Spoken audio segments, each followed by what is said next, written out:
Are you ready to train your brain with the help of these tricky brain teasers? Then let's get started. Look at these ladies and try to figure out who's not very smart.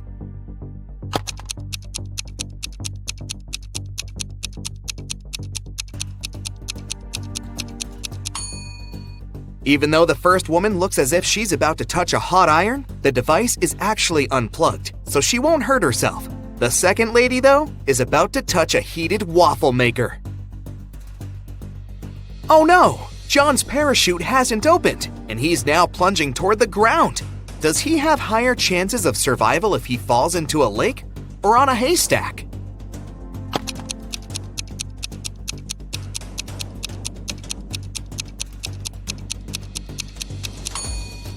He should try to fall on a haystack. Do you see crocodiles hiding near the shore of the lake? What do you think is more dangerous in this situation? A bear or a swarm of bees?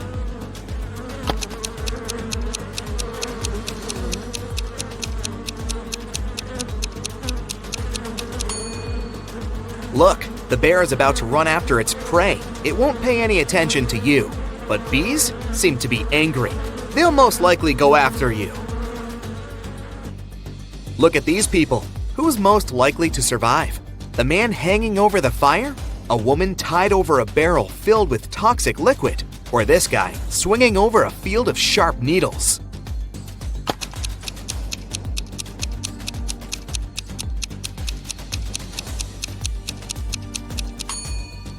The woman hanging over the barrel with toxic liquid is the one who will survive. Look, there's a hole in the barrel, and the liquid is leaking out of it. The woman just needs to wait until the barrel is empty and untie herself. To get out of the locked room, Jeremy had to crack this puzzle. 1 equals 5, 2 equals 15, 3 equals 215, 4 equals 3215, 4 equals 3215, 5 equals... What number is hidden under the question mark?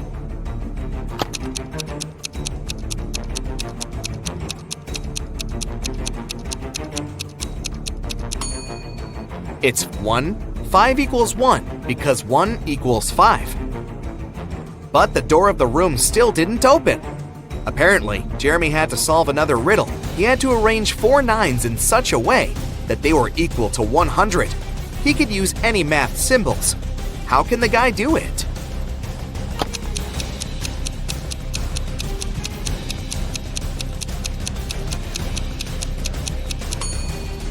Jeremy figured out the correct answer pretty fast. 99 plus 9 divided by 9 equals 100. You're crossing a railroad bridge when you spot a train coming toward you. The bridge is built over a lake swarming with crocodiles, so jumping into the water is out of the question. How can you survive in this situation?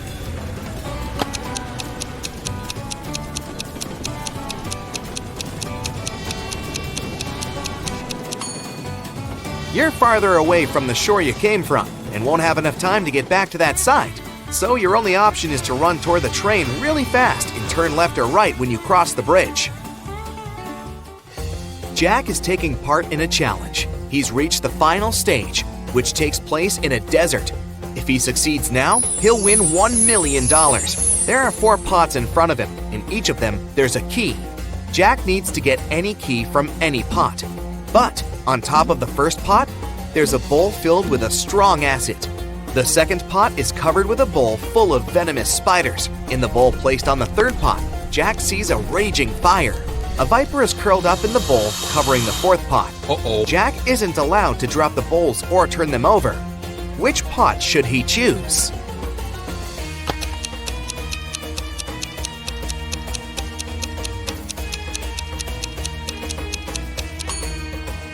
The guy should choose the third bowl. He can put the fire out with sand. He's in the desert after all, and get the key. David's company develops apps for smartphones. Right now, he's looking for a designer. He's got hundreds of resumes, but he's chosen just 3 of them. Angela's resume says, "I'm 23 years old, I don't have a lot of experience, but I'm a fast learner and have already designed similar applications." Helen wrote in her resume, I'm 26 and have 4 years of work experience. You should hire me because I've created lots of TikTok stories that have gone viral. And Eric's resume claims he's 28 years old with 7 years of work experience. He's designed tons of apps and he's been working for Google since the company was launched. David can only hire one person, but it's okay because one applicant hasn't lied in their resume. Who is it?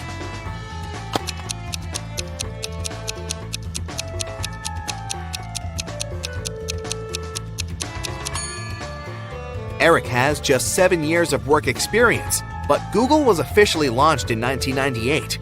There are no stories on TikTok, meaning Helen couldn't create them. David hired Angela, even though she hasn't been working for a long time. She's honest and has a nice portfolio. 3 friends agreed to hang out together on Friday night. One of them, Brian, was tasked with bringing pizza. But the guy was running extremely late. His friends were starving. Strangely, Brian wasn't picking up their calls. But in an hour or so, he sent them a selfie. In the photo, he was standing next to his car. In the following message, he wrote he had run out of gas. He was at a gas station, tanking his car up. But his friends didn't believe Brian's excuses. Why?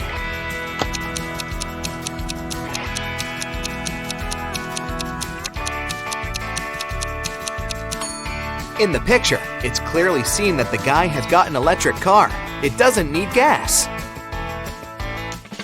Mark told his wife he was going on a business trip to Canada and asked her to pack his bag for him. It was winter, so his wife packed a pair of very warm socks, a scarf, and a knitted hat for Mark.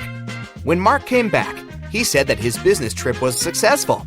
Then he asked his wife why she hadn't put his toothbrush and toothpaste in his suitcase. The woman immediately understood that her husband was lying about going on a business trip. How did she figure it out?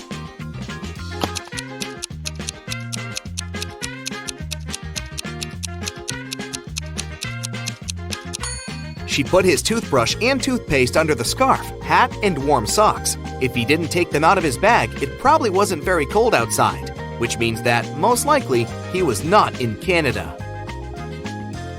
1 out of 9 identical balls is heavier than the others. How can you figure out which one it is after just 2 weighings?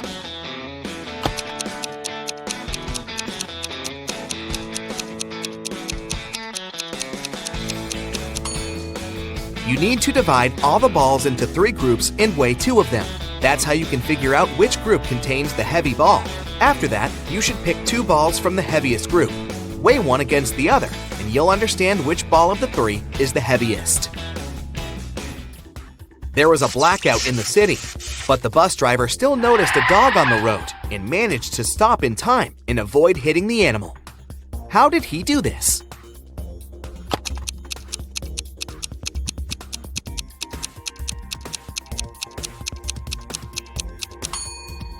This accident happened during the day. You have 6 glasses standing in a row on the table. The first 3 of them are filled with water, and the other 3 are empty. You need to move just 1 glass to arrange them in such a way that full and empty glasses alternate. How can you do it?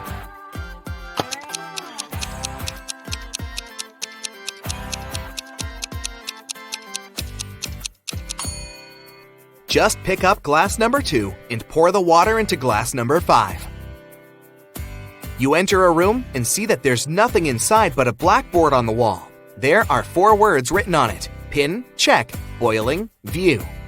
You have to figure out a 5-letter word that can be added to each of them to make an existing word or word combination.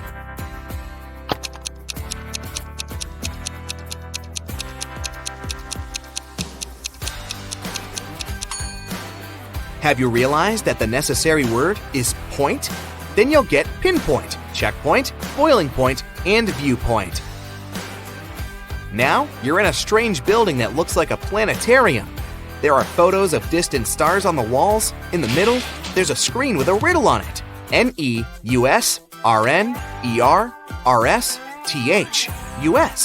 question mark. You have to figure out what is hiding under the question mark.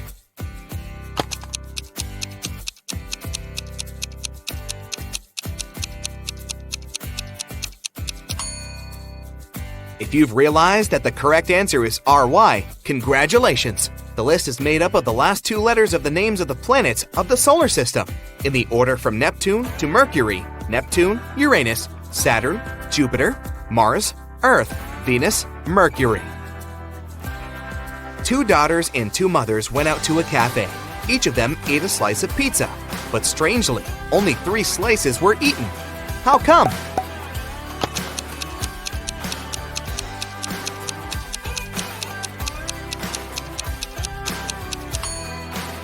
These ladies are a grandmother, a mother, and a daughter. 2 of them are moms, and 2 are daughters.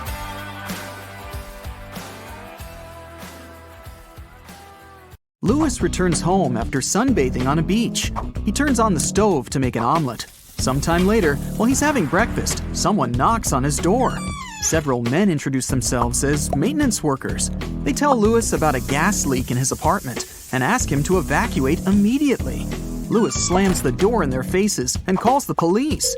He's sure these guys are thieves. Why would Louis think that?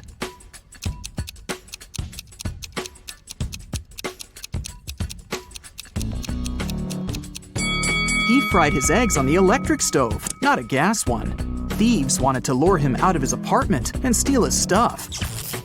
6 people got stuck on a desert island. They know a helicopter will arrive in a few hours, but they need to eat something now. They have a pot, a bottle of fresh water, and 5 potatoes. They cook them and are about to have dinner. But first, they need to divide 5 potatoes of different sizes and shapes among 6 people.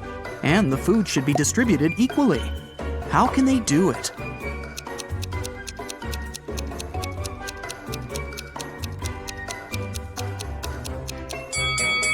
Easy. They should just prepare mashed potatoes. One famous film director loved it when people spoke about him, even if it was something negative. Once, he made a terrible movie.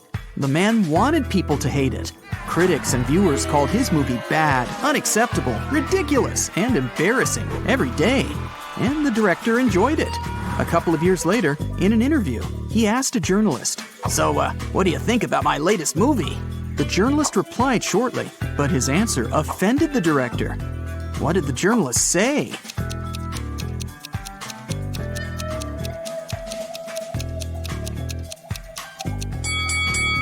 I don't remember it. 3 girls met in a cozy restaurant to discuss an upcoming party. Jessica ordered a lot of food. Sarah asked for cherry juice. Lucy took an apple out of her bag and started eating it. The waiter brought the juice and the ordered food and left. Sarah started sipping her drink from the glass, but Jessica didn't touch her meal at all. Someone's not human. But who?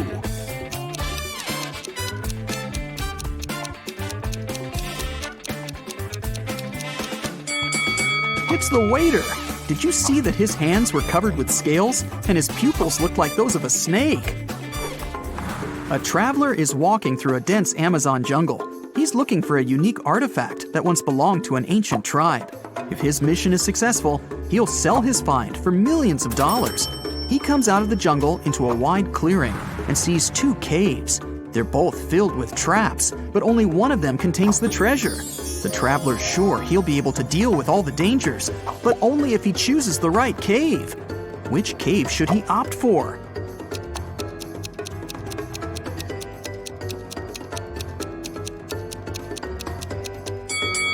The right cave. See, the entrance is overgrown with cobwebs. This means that no one's been there for a very long time. All the other treasure hunters entered the left cave, and they never came back. Mark's friends invited him to a picnic. He arrived at the place, walked around the house, and saw a group of 8 people. None of them was his friend. It was the wrong house. Before leaving, Mark noticed that 3 people in that group were androids. Can you spot them?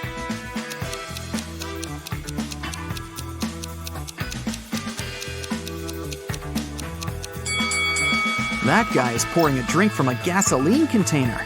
Smoke is coming out of this elderly lady's head because of a short circuit. And this girl is charging her phone through a cable connected to her neck. After a shipwreck, Jack found himself on a desert island. He built a raft and equipped it with small sails that he took from the ruined ship. Jack couldn't sail far from the shore because there was no wind. A few days later, he noticed a ship. It was approaching the island, but its wind-filled sails were facing the opposite direction. According to the laws of physics, it should be sailing away from the island. Besides, there was no wind. So how is it possible that the ship was getting closer to the shore?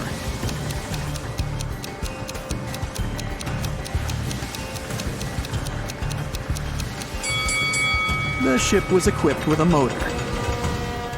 Richard is walking through the forest barefoot because some monkeys have stolen his shoes.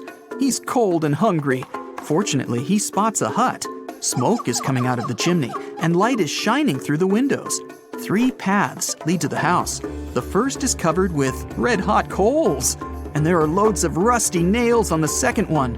And the third path is littered with broken glass. Yikes! Which way should Richard choose?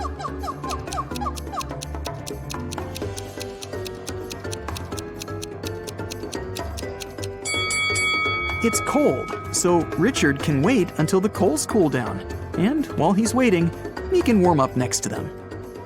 Toby has been wandering through the desert for several hours. The sun's burning his neck. There's nothing but hot sand around. He's run out of all the water he had. Toby gets weaker and weaker, and finally, he falls down.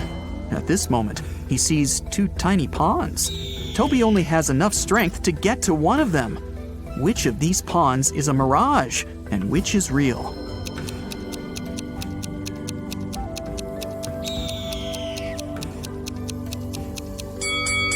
The left pond is real. See the clouds above it?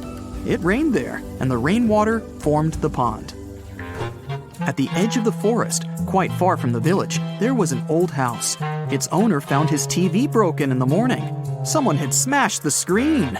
The owner called everyone who had been in the house that night: a cook, a cleaning lady, and a lawyer.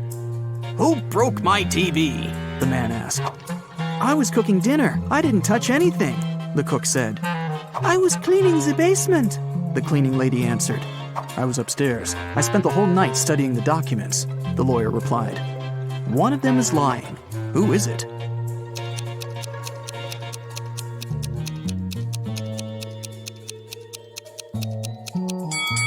The lawyer. He said he was upstairs, but it's a 1-story house. He couldn't be studying the documents on the roof all night. Tom has lost his car keys. He's searched every corner in every room, but hasn't found them. The guy goes to the farthest room, looks at the floor, and realizes the keys are hanging on the chandelier. How does Tom know that?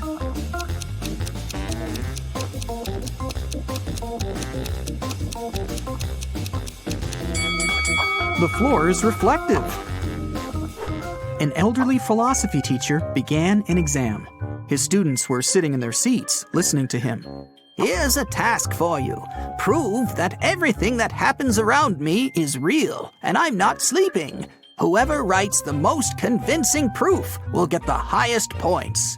The students had been writing for several hours, but almost no one got a good grade, except for one girl. She wrote an essay consisting of several words. What did she put on paper?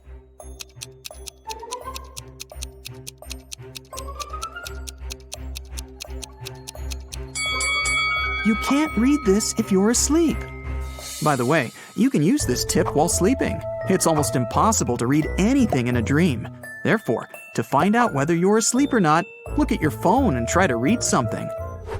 There was an old haunted house in town. Local people were afraid to go there, but one day, 3 girls and 2 boys decided to check that place out and record whatever was happening there. They approached the scary building, but one guy, Rob, refused to come in. He said he would wait for his friends outside. The rest of the group went into the house. Rob was nervous. After waiting for them for a few minutes, he was ready to call someone for help. But all 4 girls and 1 boy returned at this moment.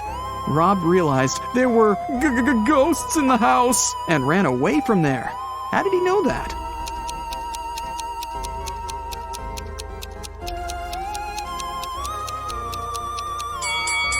Three girls and 1 boy were in the house, but 5 people came out. 1 girl was a spirit. Rob saw her and ran away. Michael is walking along the sidewalk, holding his hands behind his back. A car appears from around the corner behind him. At this moment, Michael is walking near a big puddle. The driver accelerates. He's going to splash the water all over Michael. But at the last moment, he suddenly slows down and drives around the puddle. Why didn't he drench Michael?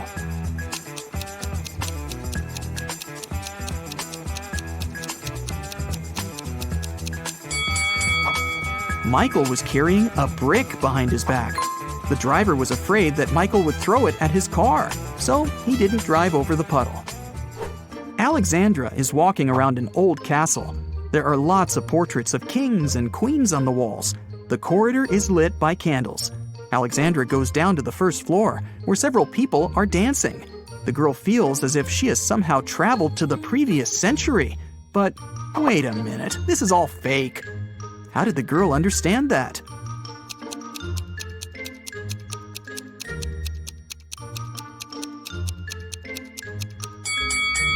A hidden camera is installed in the corner of the hall. Also, that dancing girl has a smartwatch on her wrist. See? It's morning. Bob leaves his house and goes to the beach. The sun is peeking over the horizon. The sea is calm. There's no wind. Bob sits down on the sand, closes his eyes, and begins to meditate. Several people come up to Bob and sit down next to him to meditate too. Bob opens his eyes, sees them, and realizes that something's wrong with these people. But what?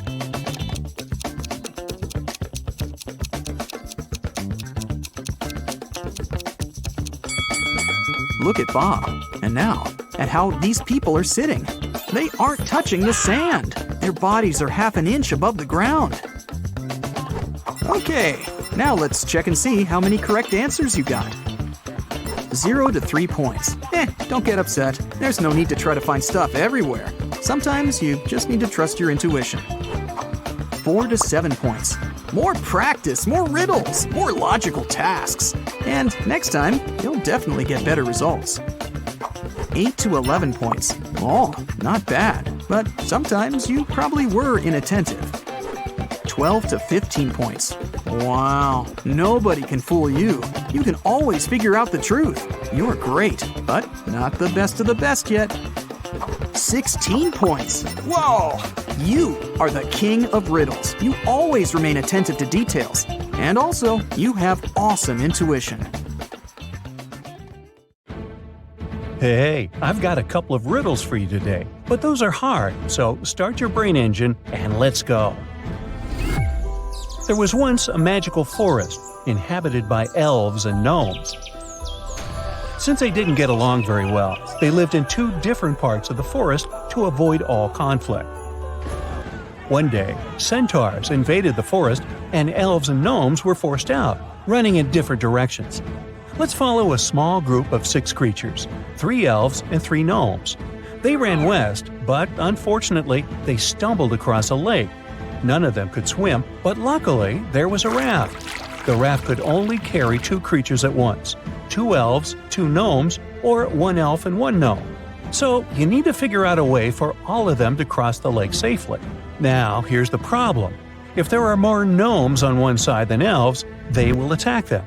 Even if an elf is on the raft, but not in the part of the lake where there are more gnomes than elves, it's still not safe. Can you figure out a way for them all to cross the lake safely? Okay, so here are 5 possible first steps. 1 elf crosses the lake, or 1 gnome, or 2 elves, 2 gnomes, or 1 elf and 1 gnome. But it doesn't make any sense to cross the lake alone since they need to send the raft back somehow. So those 2 options are out. 2 elves can't cross the lake together because then the 3rd elf will be left alone with 3 gnomes and they will attack him. So it's either 2 gnomes crossing the lake first or an elf and a gnome. So let's go with the 2 gnomes. So 2 of them cross the lake and of course 1 of them has to come back. Now what? 2 elves can't leave together because the 3rd one is in danger.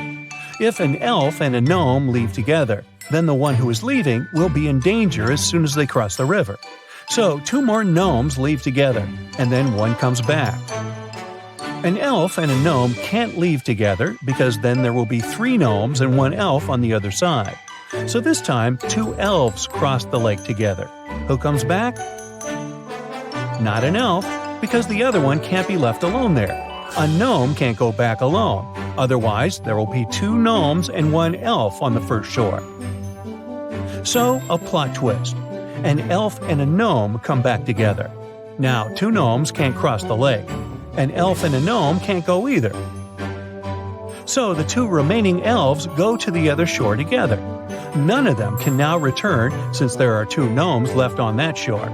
So a gnome will return to pick up one of his buddies.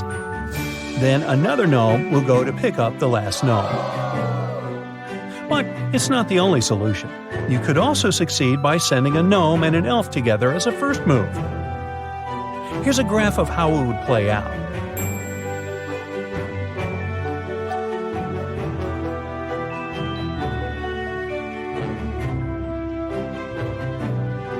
But remember, no matter how far you travel, there's no place like Gnome.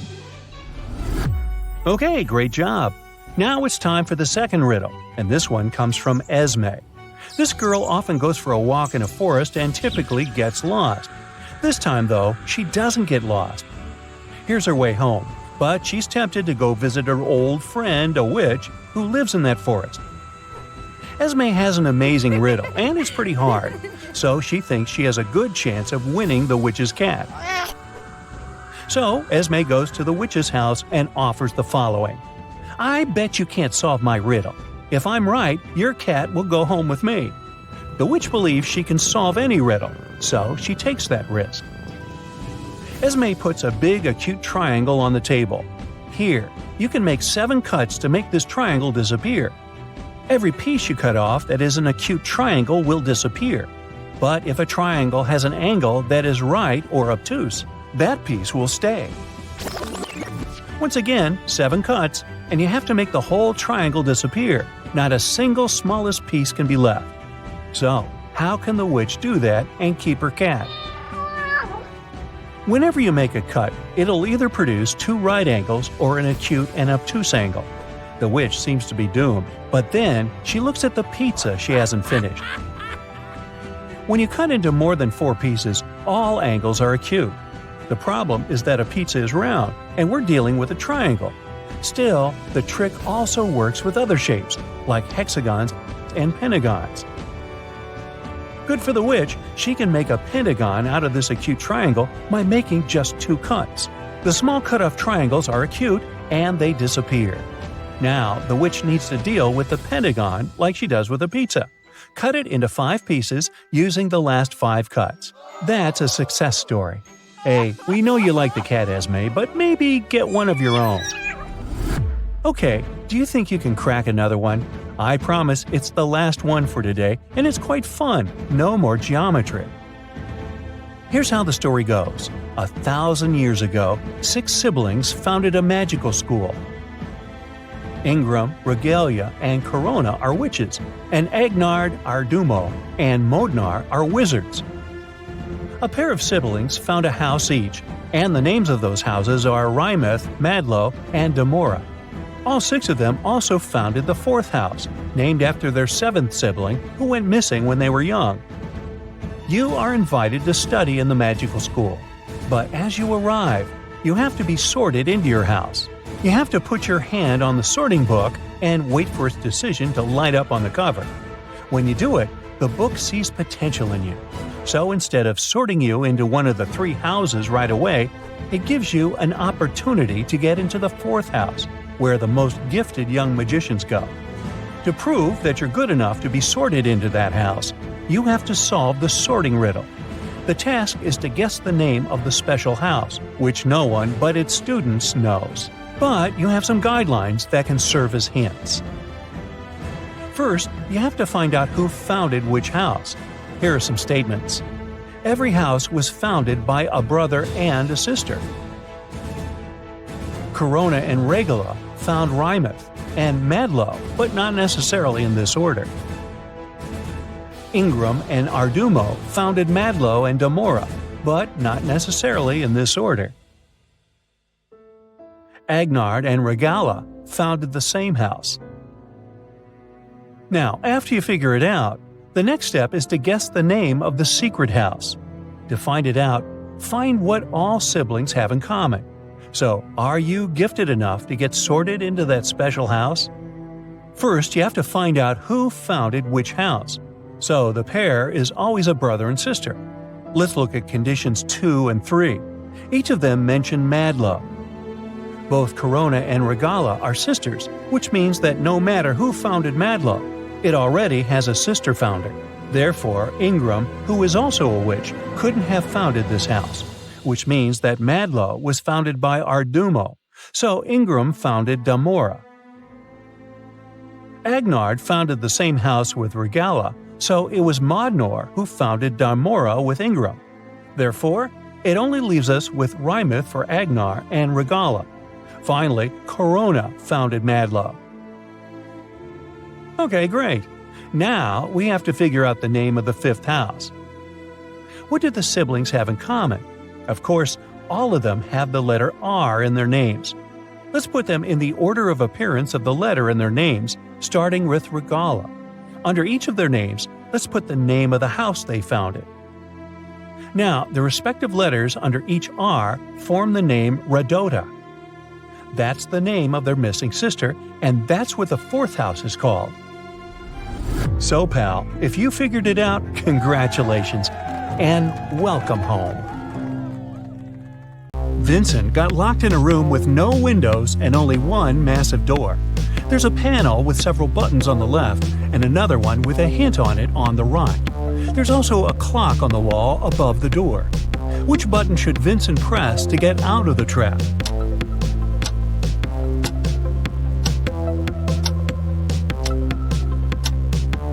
The green triangle. The numbers on the panel represent hours. If you connect them on the clock face, you'll get a triangle. The door opened and Vincent got into a dimly lit hall. There, he saw one more door, but this time, both the lock and the key were hanging together on the same chain. But after examining this system for a couple of seconds, the guy understood he wouldn't get out this way. Why?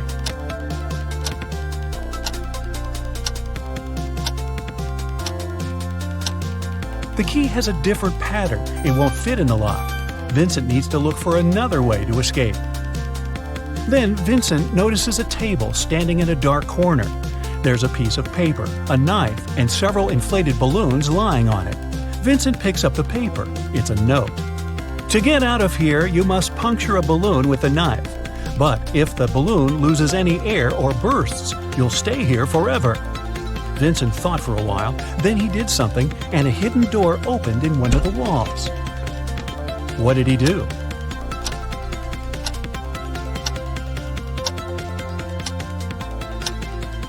He let the air out of one of the balloons. After that, he easily punctured it with a knife. Detective Marcus and another passerby became witnesses of a car accident. A man, hit by a minivan, was lying on the ground, unconscious. Marcus rushed to the nearest cafe to call an ambulance. When he got back, the passerby told him the man had turned onto his back but hadn't come to his senses. After looking at the scene for a couple of seconds, the detective said, "You'd better return everything you've taken from this man." Why did he say so?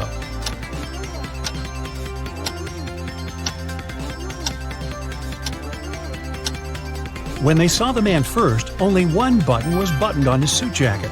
But now, it's already 2 buttons. The passerby must have opened his jacket to look for the wallet and then buttoned it up incorrectly.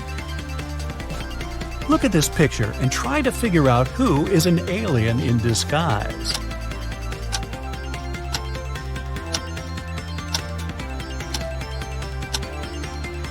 It's the guy in the yellow shirt. He's eating a banana, but he hasn't peeled it before biting on it. He probably sees this fruit for the first time. 3 famous detectives came to a coffee shop to discuss a tricky case. A waiter came up to them and asked, "Does everyone want coffee?" The first detective said, "I don't know." The second detective answered, "I don't know." And the third detective said, "Yes." Do you know what the first 2 detectives ordered?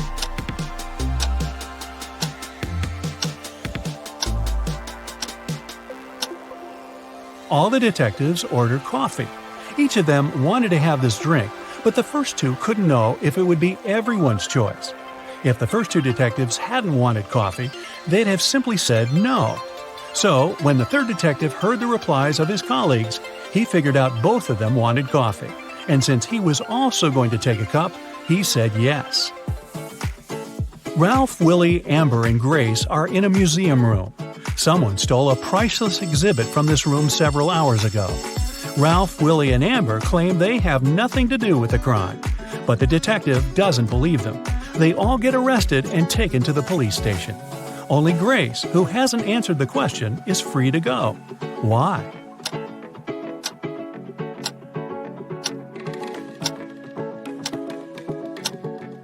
Grace is the detective. Janice was having her morning coffee in a cafe when she heard a car screeching to a halt, then loud shouting. She ran there and saw a man with his bicycle on the ground and a car standing nearby.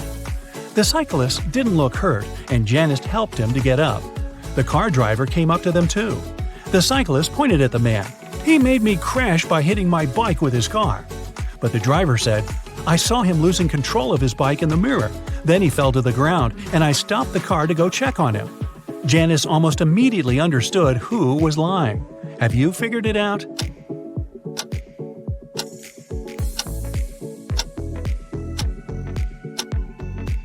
The car doesn't have side mirrors. There are also lots of things in the back seat. They block the view of the road.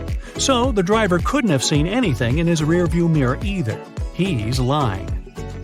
One wealthy businessman was famous for always wearing a white hat. But one day, he came to his office with a bunch of fruit on his head. His employees were shocked, but they didn't dare to question the man. The situation repeated the next day. On the third day, the businessman's secretary plucked up all his courage and asked what was going on. The man answered, "That's because I lost a bet. I haven't fulfilled it yet, but I'll do it today. There's no need to order lunch for me." What did the businessman have to do to fulfill the bet?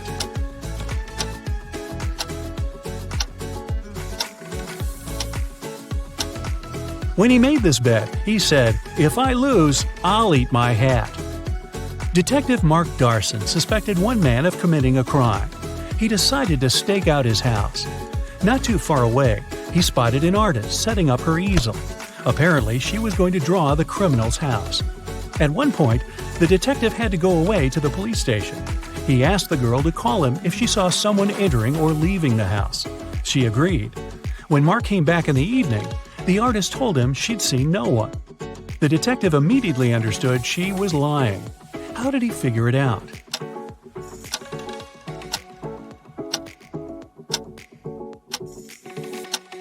When he was leaving, all the windows in the house were closed. But in the picture the girl drew, the windows are open. It means someone was inside while Mark was away. Take a look at this picture and try to understand which guy is Ben.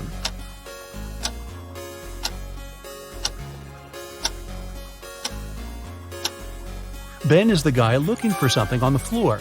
He's the only one not wearing his shoes. That's because they're still in his locker. You've got a sack filled with coffee beans. You need to use this coffee to completely fill 2 other sacks of the same size. How can you do it?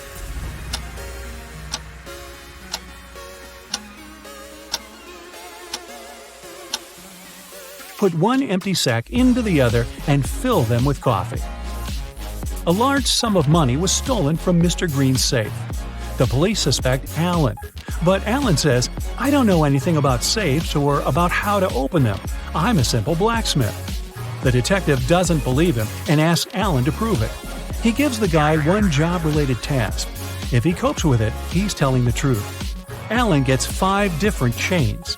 Each of them has 3 links. The detective asks the guy to make one chain out of these 5 pieces, but he can separate and combine only 3 links. In no time, Alan finished this task and was released. How did he do it?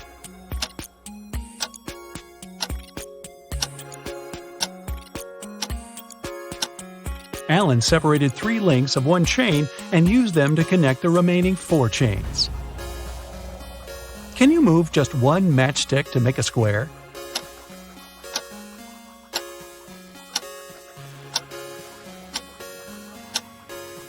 Pull this matchstick up a bit. Here's your perfect square.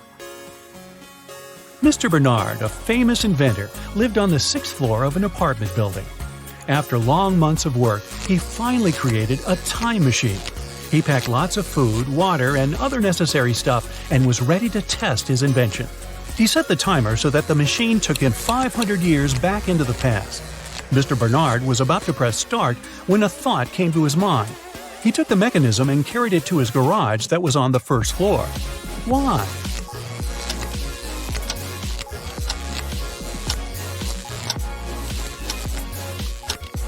This way, the inventor would avoid getting hurt. 5 centuries ago, there were no such high buildings. He'd simply fall to the ground from the height of the 6th floor. Look at these guys carefully. One of them lied when he said he hadn't painted the green smiley face on the fence. Which one is it?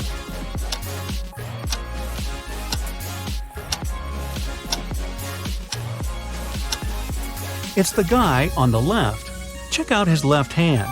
Even though it's in his pocket, you can still spot some green paint he'd used. Bruce was walking along the beach when he found a glass bottle. The thing looked old, and the guy spent a long time trying to open it. Finally, he succeeded. To his shock, a genie rose from the bottle. "I'll fulfill your 3 wishes, but you aren't allowed to wish for more wishes." Bruce agreed, but still managed to get more wishes. How did he do it?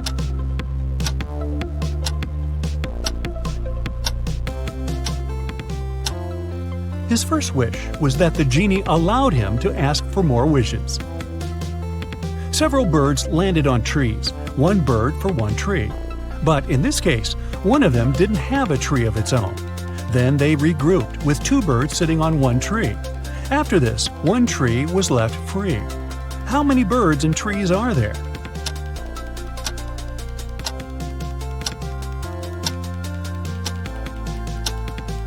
There are 4 birds and 3 trees. Detective Hall, one of the agency's most talented detectives, used his coded key and entered the apartment where the secret documents were hidden. To help him find them, his assistant Clark had left an encrypted note with the exact location of the documents. It looked like this. Detective Hall deciphered the message and found the documents. Where were they hidden?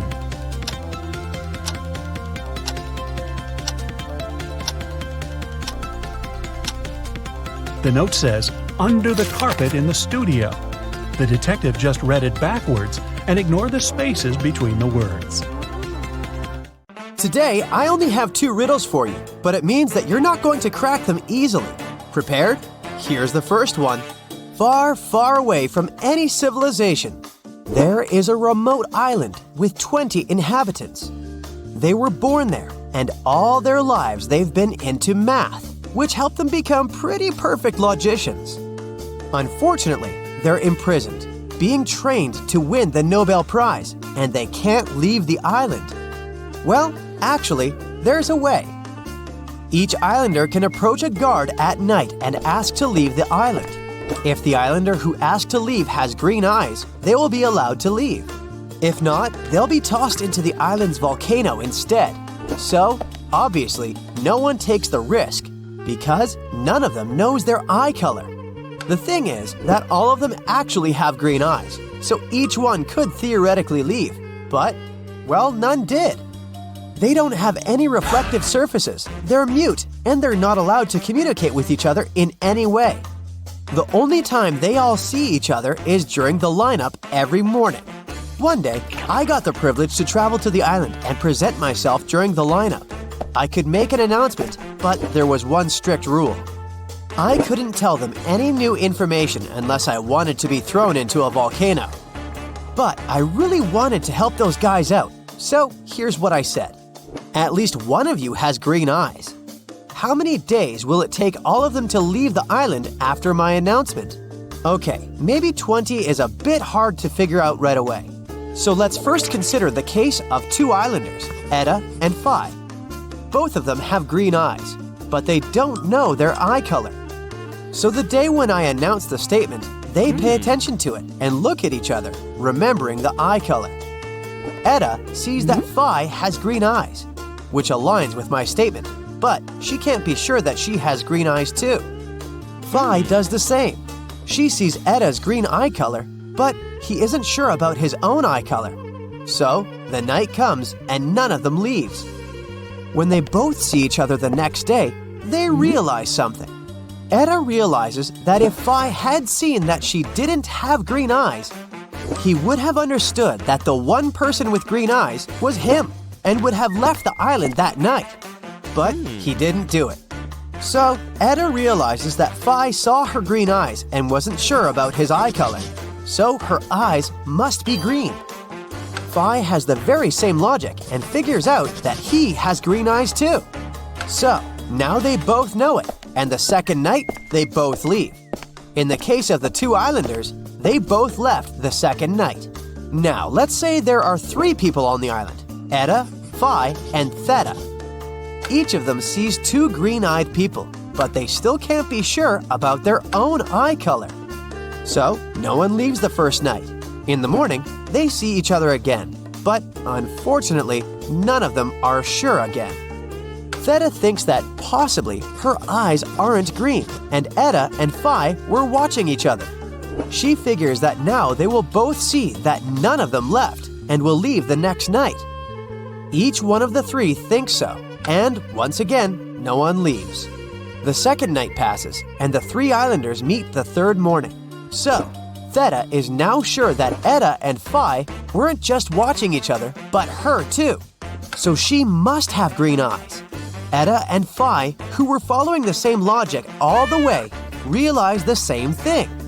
So all of them figure that they have green eyes and leave on the third night. Now, if I add another islander, the same logic will work, and it'll take one more night to figure it out. In our case, there are 20 islanders. They will all see 19 green-eyed islanders and will all wonder if others see 18 or 19 green-eyed islanders. So they will watch each other for 19 nights, and when they see each other on the 20th morning, they will all leave on the 20th night after that. Okay, great job. Here's the second riddle. This one is much easier in my opinion, so I'll give you a little break. But you still need to keep your brains turned on. You take a voyage across a sea, delivering fish tanks with rare species of fish to scientists who will work on increasing the population of that said fish species. But on your way, you get into a storm, and the fish tanks get drowned in the sea. The records get lost too, so you're not even sure how many fish tanks there were to start with. Still, you must find them all. Good news, there's a rescue submarine you can use, but there's only enough fuel for one trip to the bottom of the ocean. So, before going down, you make some inspections. Thermal imaging detects 50 organisms in the areas where you have lost the fish tanks. Those are your fish and sharks, which are not yours. Using a scanner, you scan 3 regions of the sea more closely: Region A, Region B, and Region C. The scanner shows that in Sector A, there are 4 fish tanks and 2 sharks. In Region B, there are 2 fish tanks and 4 sharks. Just as you're about to scan Region C, the scanner breaks down and doesn't show you anything. So, you need to figure out how many fish tanks there are to send to the submarine. This is not an easy task, especially with lost records. You don't know exactly how many fish tanks were on board, but you remember that there were no more than 13 of them. You also don't know how many fish there are in each fish tank, but you know that it's the same amount in each one of them. There's also information that in every sector there's a different amount of sharks, and not more than 7 in each one of them. Knowing all this, can you figure out how many fish tanks drowned in Sector C? The best way to solve this kind of problem is by using a table. So, we know that there are 13 fish tanks at most. 6 of them were located in Sectors A and B, so there are between 6 to 13 fish tanks in total. Can't be more, can't be less, since we already have 6. Now, let's move on to the sharks. In each sector, there are no more than 7 sharks. Also, there's never the same amount of sharks in 2 regions. Since regions A and B have 2 and 4 sharks, the possible number of sharks in region C is 1, 3, 5, 6, and 7. Let's put these numbers in the rows.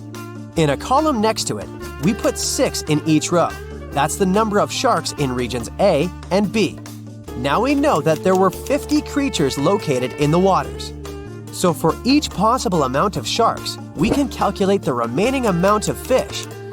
43 in case of 6 sharks plus 1 in region C. 41 in case of 6 sharks plus 3 in region C. 39 in case there are 5 sharks in region C. 38 if there are 6 sharks there, and 37 fish in total if there are 7 sharks in the last region.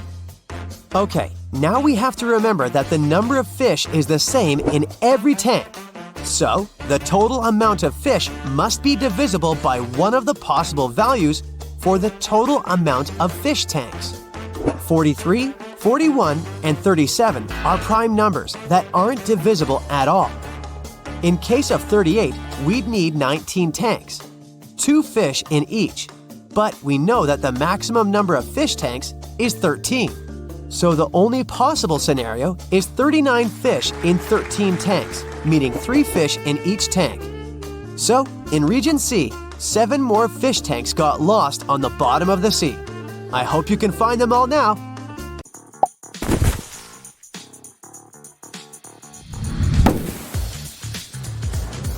Wow, Bella landed in New York with very ambitious career goals. There were many options to get from the airport to the center of the city, but Bella decided to save money and go by bus.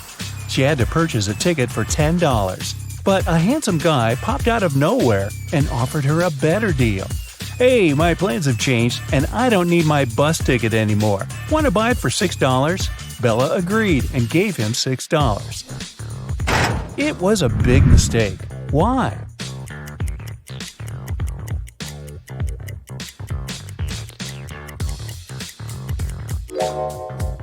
Take a look at the current date on the screen of the vending machine.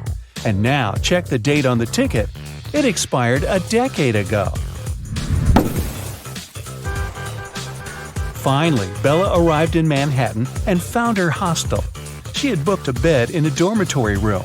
Bella had to share it with 3 other women. She left her backpack on her bed and went to take a shower. When Bella returned, she found out that someone had stolen her laptop. She questioned her roommates. Sarah said, "I was drinking some coffee in the lobby. Ask the manager."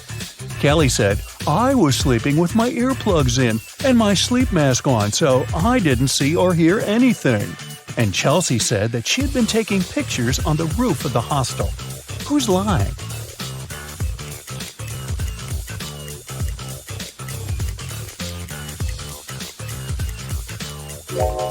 Chelsea.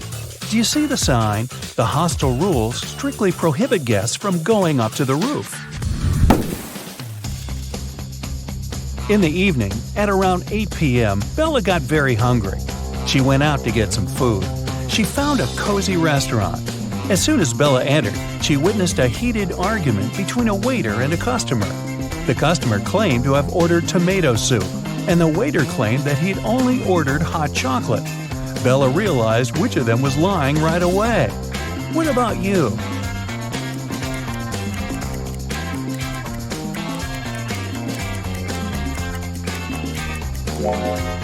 The client is lying. This advertisement on the wall says the restaurant only serves soups from 1 to 4 p.m. This means that the waiter simply wouldn't have accepted such an order. Bella ordered dinner. While waiting, she looked around and noticed one weird detail. Can you spot it too?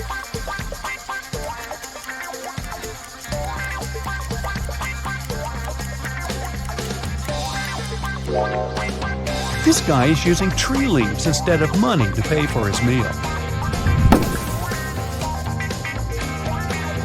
The waiter served Bella her meal. She was about to start eating when 2 ladies began arguing about their VIP reservation. Julia claimed that she had reserved the VIP room in advance to celebrate her wedding anniversary. And Letitia said, "No way! It's my birthday party tonight. I called the manager yesterday and he promised me the VIP room." The manager said, Ladies, I'm so sorry, but the booking system crashed and deleted both of your reservations. The VIP room is unavailable today. Can I do anything else for you? Who's lying here?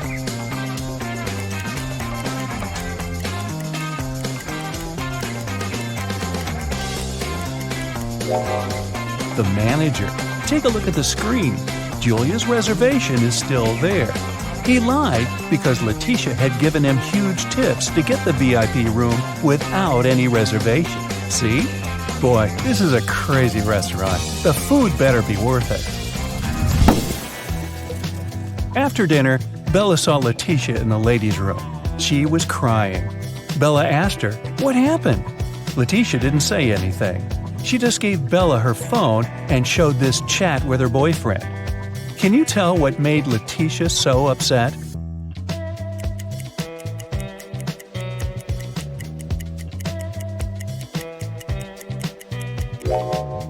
Her boyfriend didn't come to her birthday party. Even worse, he lied that his mom was ill to visit a pool party. Take a look at the reflection in his sunglasses. It seems that he's having fun. Letitia was so grateful for Bella's support that she gave up her VIP opera tickets. The performance was scheduled for the next day. Now, Bella needed to find an evening dress. She headed to a shopping mall with Kelly and Sarah, but as soon as they arrived, they noticed something very weird. Can you see it too?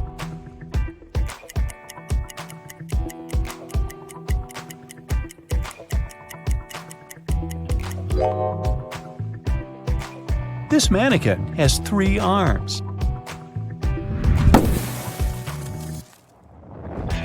Can you spot what's wrong here?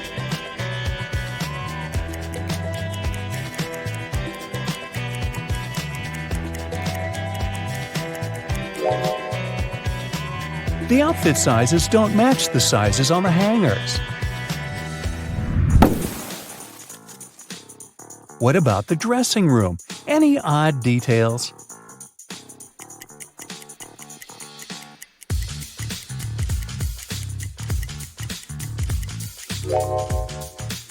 These hairy clawed paws can't belong to a human. Finally, Bella found a beautiful evening gown for the opera, but it cost $97. Bella couldn't afford it, so she borrowed $50 from Kelly and $50 from Sarah, which equaled $100. She bought the dress and got $3 of change. Bella gave $1 to Kelly and $1 to Sarah and kept the last dollar for herself. So now, Bella owes $49 to Kelly and $49 to Sarah, which equals $98. If we add the dollar that Bella took, we'll get $99. But then, $1 is missing. Where is it?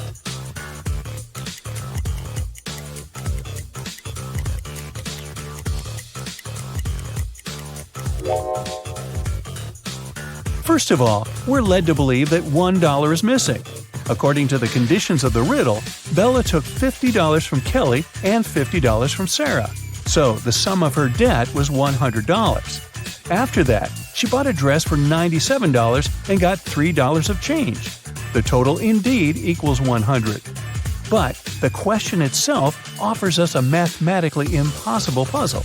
In fact, there is no missing dollar. Bella's debt remains $98 because she had already given $2 to her friends. And it's incorrect to add Bella's $1 to this debt. Next, Bella decided to visit a hairdresser. The manager asked her to wait for 20 minutes. Bella took a seat in the lobby and accidentally fell asleep.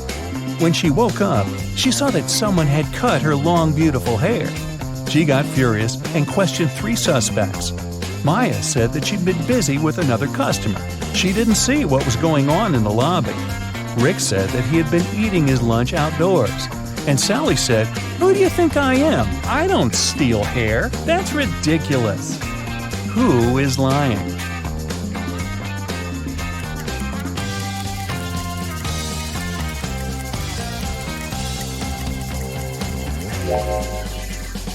Both Maya and Sally have some cut hair on their clothes, but that doesn't prove their guilt. But Rick's lunchbox is full of food, which means that he was busy with something else during his lunch break. Very suspicious. Bella's evening dress was too long and classy. She couldn't go to the concert hall by subway. So the hostel manager, Fred, offered Bella to give her a ride if she cracked his tricky riddle.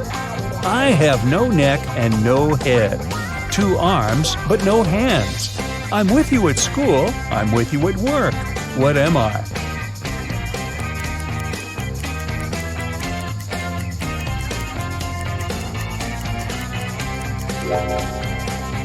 The correct answer is a shirt. During a break, Bella went outside to get some fresh air. She enjoyed the evening along with other guests. Suddenly, a street dealer offered Bella a diamond necklace for $20. She agreed right away and put the necklace on. Soon, 3 guests came over to Bella to claim the necklace. Pam said, "How dare you? This necklace has been in my family for ages. I lost it in the ladies' room." Diana said, "This piece looks very similar to my necklace. Someone stole it as I was moving through the crowd today. In any case, my jewelry collection is insured." And Sheila said, "I noticed that the necklace was gone after visiting the buffet on the 6th floor. Can you help Bella return the necklace to its real owner?"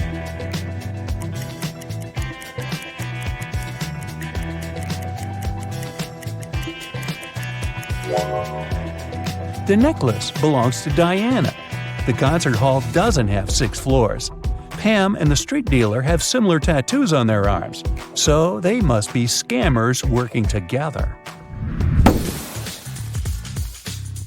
After the performance, Letitia invited Bella to the after party, where Bella met Tyler.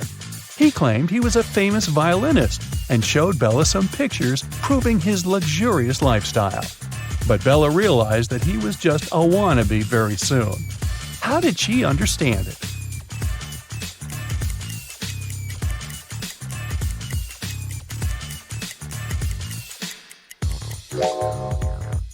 Take a look at the trees in this picture. It's obvious that the wind is blowing to the right. Meanwhile, Tyler's hair seems to be swept to the left. The picture has been photoshopped. The next morning, Bella went to buy some groceries. She didn't have much cash, so she bought only 2 items, cheese and bread, and paid $1.10 in total. The cheese cost $1 more than the bread. So, how much did the bread cost?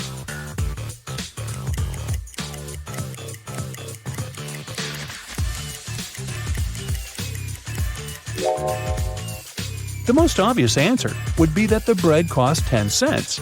But if the bread cost 10 cents and the price of the cheese was $1 higher than that of the bread, the cheese would cost $1.10.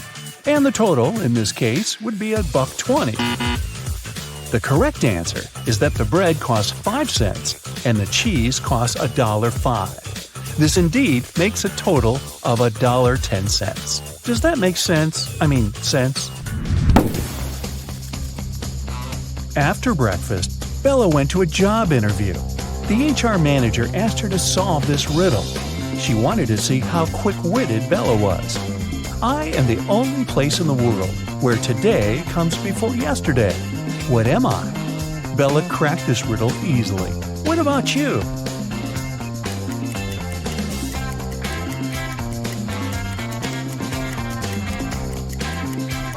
The correct answer is the dictionary.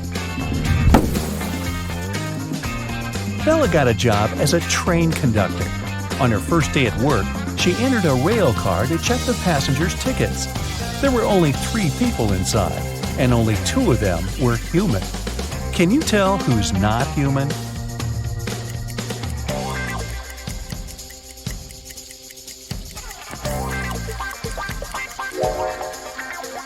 The first guy is dressed up too warmly for the summer, but he could be going to a place where it's very cold.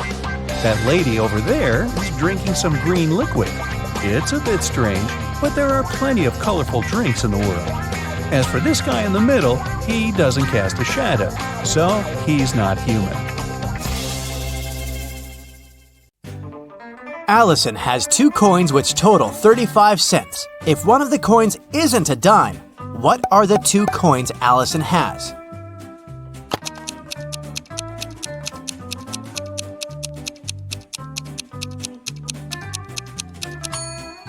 Well, one is not a dime, but the other one is a dime, so Allison has a quarter and a dime. Let's start with a couple of simple teasers to warm up your brain for today's challenge. The day before yesterday was the 17th. What is the day after tomorrow?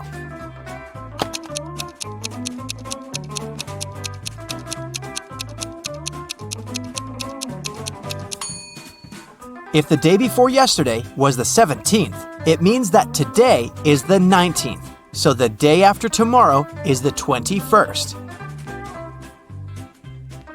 Wendy's birthday was yesterday. She turned 16 years old, yet she's turning 17 this year. How is it possible?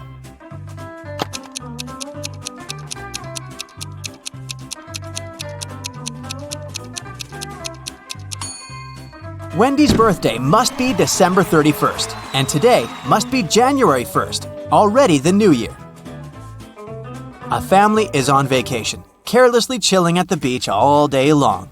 They were drinking their iced cocktails when suddenly, the youngest daughter, Odette, asked, "What day of the week is today?" No one knew. The father said, "I only know what tomorrow is, neither Thursday nor Friday."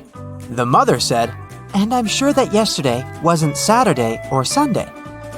And Adele, an older sister, said, "Today is definitely not Friday, not a Monday, and not a Tuesday."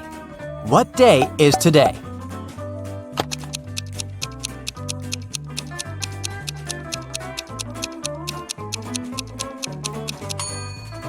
Let's cross out all the impossible days. From Dad, we know that it's not Wednesday and not a Thursday. From Mom, we know that Sunday and Monday are also out. Adele said no to Tuesday and Friday, so it's a Saturday. Avery walked into a room and there were several doors there. On the first door, there was a sign saying, "Lion's Den." On the second door, there was a sign saying, "Mountaintop." On the third door, there was a sign with just a question mark. Still, Avery knew exactly where the third door was leading. Do you?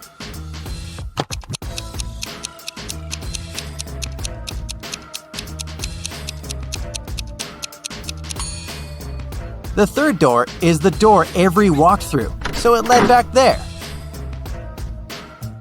Once upon a time, there was a happy family living in a house in the shape of a dome. There was a mother, a father, their daughter, a chef, a maid, and a puppy named Oliver. One day, mother and father came back home and found out that Oliver had gone missing. They asked who was the last one to walk him, but everyone denied it. The daughter said, "I was reading." The maid said, "I was dusting the corners in the house." The chef said, "I was baking an apple pie." Who is responsible for Oliver's disappearance?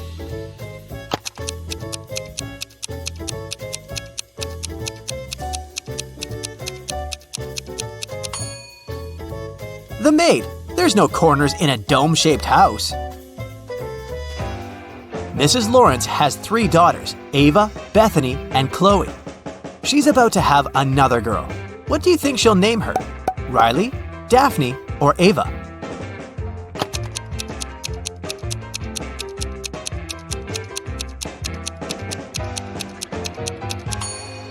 Mrs. Lawrence seems to follow the alphabet, so I bet she'll name her 4th daughter Daphne. In the middle of a pond, there's a little island, and there's a butterfly sitting on a rock. If it swims north, it's 2 minutes to the mainland. If it swims east, it's 3 minutes to the mainland. If it swims south, it's 1 minute to the mainland. If it swims west, it's 5 minutes to the mainland. Which way should it swim?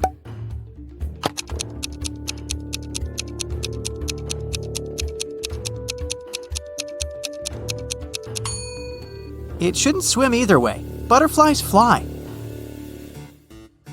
Once upon a time, an evil witch kidnapped 3 women and turned them into rose bushes.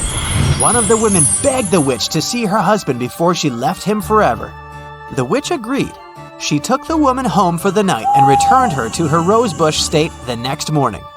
The woman had warned her husband, and the husband was following them to rescue his wife. Look at these 3 identical rose bushes. Which one is his wife?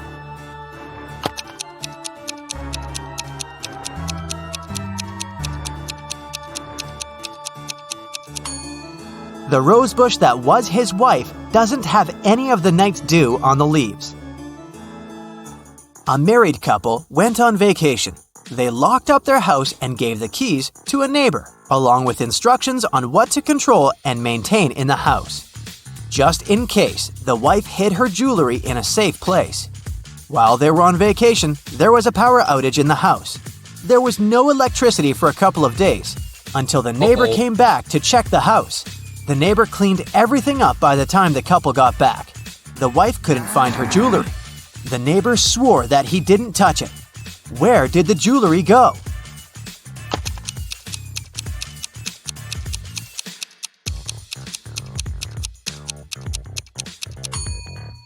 The wife hid them in a freezer. After the power outage, everything melted and the neighbor threw out all the food and jewelry as well by mistake. Now, a tricky question for you. What is the difference between electricity and lighting?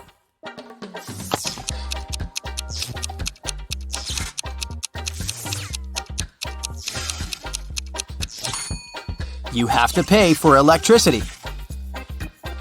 Anna is bilingual. She speaks English and German. She had 4 exams to write: English, math, history, and geography. She wasn't prepared for them well, so she wrote all of them in German.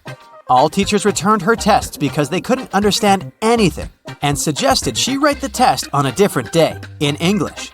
Still, one teacher could understand what she had written and gave her an F. Which teacher was it?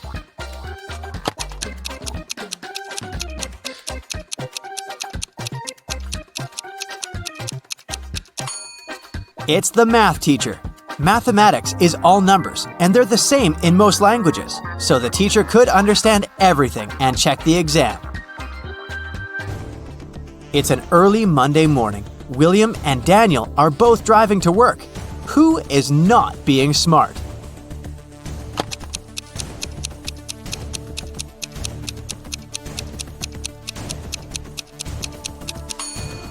Daniel. He hasn't fastened his seatbelt. It's not safe. James and Delaney are getting ready for a big family barbecue in the evening. James is cooking and Delaney is busy with all the decorations. Who is not smart?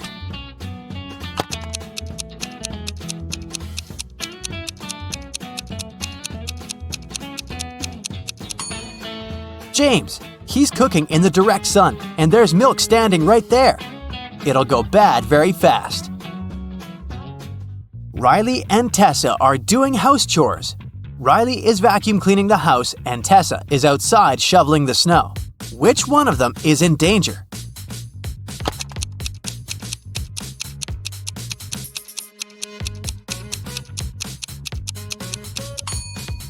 Tessa, look, she's standing right below big icicles hanging off the roof. Every day, a woman was seen crossing the border carrying bags of sand on a motorbike. After some time, the border police got suspicious and stopped her. But they found she had only sand in those bags, so they let her go. What was the woman smuggling across the border?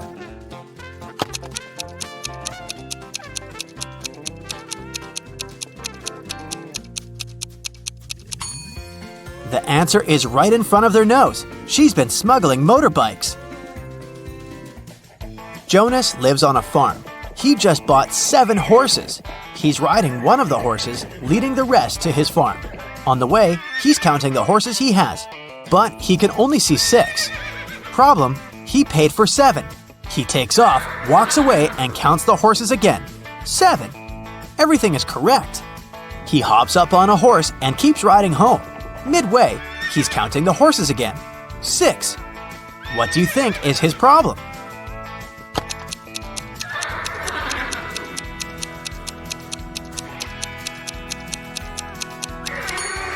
Jonas always forgets to count the horse he's sitting on.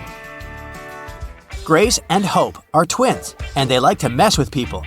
Grace lies on Monday, Tuesday, and Wednesday, and Hope lies on Thursday, Friday, and Saturday. One day, you walk up to them and ask what day it is. Both of them say, "Yesterday was one of my lying days." Which day is it?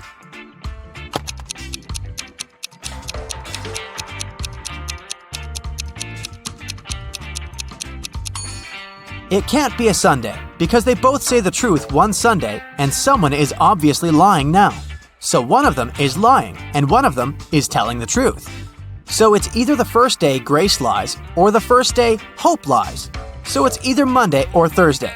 It can't be Monday because in this case, both would lie saying yesterday was a lying day. So it's Thursday. Grace is telling the truth, and Hope is lying. Ben has an equal number of sisters and brothers, but each sister has twice more brothers as sisters. How many brothers and sisters are there in the family?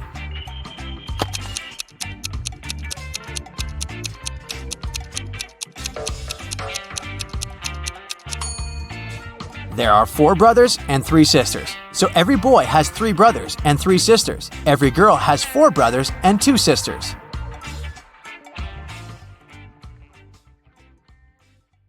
Nathan sneaked out of the house late in the evening to meet with his girlfriend. The teenager thought he was extremely careful and quiet, but his whole family knew about his plan. They also knew that the guy would return at midnight. They decided to make a bet. The one who would see Nathan first when the guy started climbing the fence would be the winner. No chores for them for 1 week. Not to fall asleep, Nathan's dad switched on the TV. The guy's grandfather settled in the living room to read a book. The grandmother went to the kitchen to make pizza, and Nathan's mom went to her room, sat down on the floor, and started to meditate. Who's going to be the first to spot Nathan when the time comes?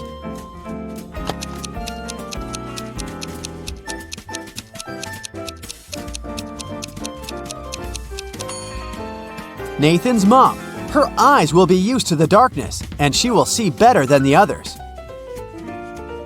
A young lady has the same number of brothers and sisters, but each of her brothers has 2 times fewer brothers than the sisters. How many sisters and brothers are there in the family?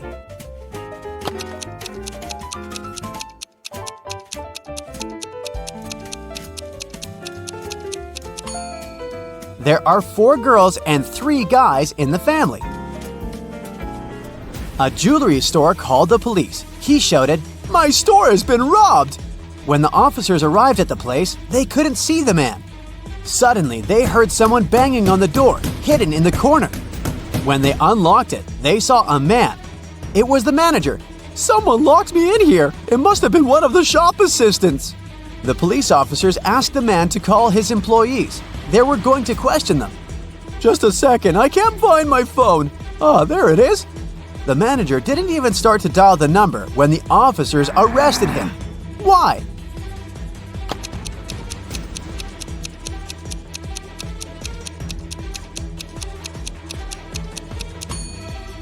If he was locked in the room while the phone was lying on the counter, how could he call the police? Oh, this situation doesn't look good. Which path would you choose?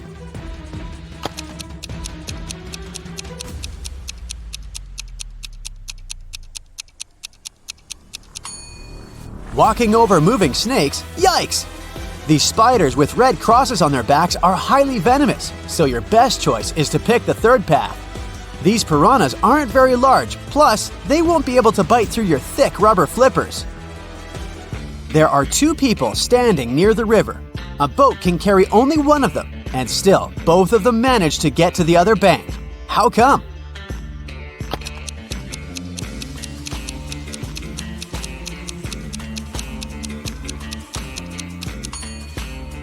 These people were on different banks. How many bricks does it take to complete a building?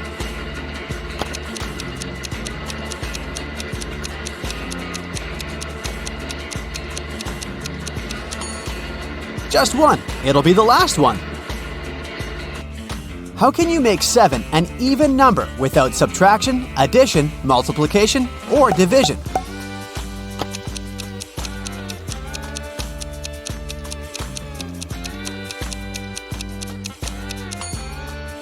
Just drop the letter S. Scott, an infamous burglar, came home one evening. Just a day before, he had stolen some very expensive paintings from Mr. Smith's house. He was in the living room when he noticed several police officers approaching his home. Scott gave instructions to his wife and slipped out through the back door. When the officer knocked on the door, Scott's wife told them, "My husband has been away for a week already. He's actually supposed to come home today." At this moment, Scott entered the house. He hugged his wife as if they hadn't seen each other for ages. But the police officers didn't believe them. Why?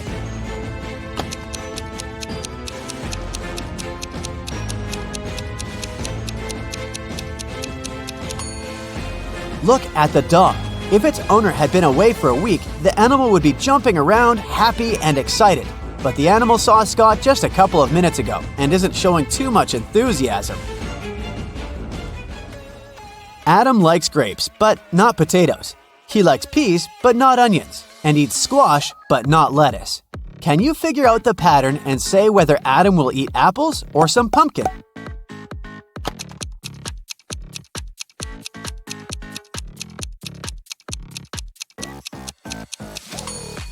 Adam likes everything that grows on vines. He'll pick a pumpkin. All the people working in the offices, Janice, Brian, Teresa, Sean, and Roy, used the fridge in the kitchen to store their lunch. On Friday, Janice opened the fridge to get her bacon and cheese sandwich she'd brought from home, but it wasn't there. Someone had eaten her lunch. Who was it?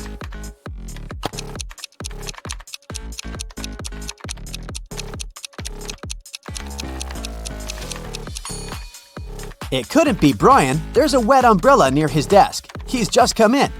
Teresa is a vegan. Look at that poster over her desk saying Vegan Festival in Smiletown. So she doesn't eat either cheese or bacon. Roy is on a diet the starting date of which you can see in his calendar, and such a sandwich is by no means light food.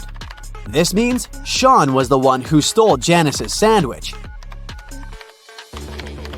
Oliver was attacked in his flat and taken to the hospital. There are 4 suspects, all of them Oliver's neighbors. Amelia said she'd been walking in the park since early morning. Henry told the police he'd been painting in his studio and hadn't heard anything. Jacob said he'd been repairing his car. Sophia answered she'd been taking a bath for the past 3 hours. Look at these people's hands and try to figure out who's lying.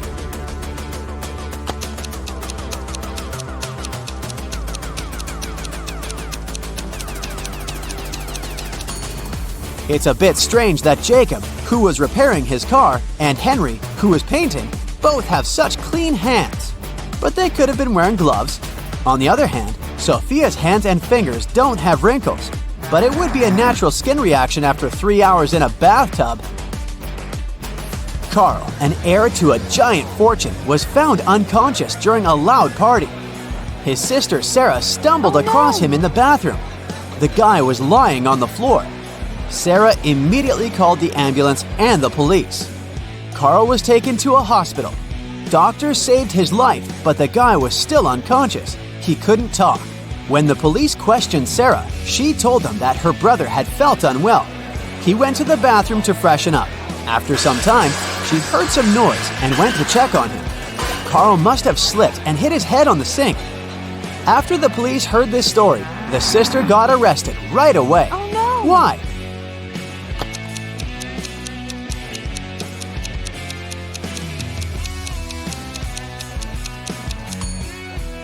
For one thing, it happened during a loud party. How could the girl hear any suspicious noise? But most importantly, Carl was also lying too far away from the sink, which was on the other side of the bathroom. Look at this picture. Can you figure out who this kid's mom is?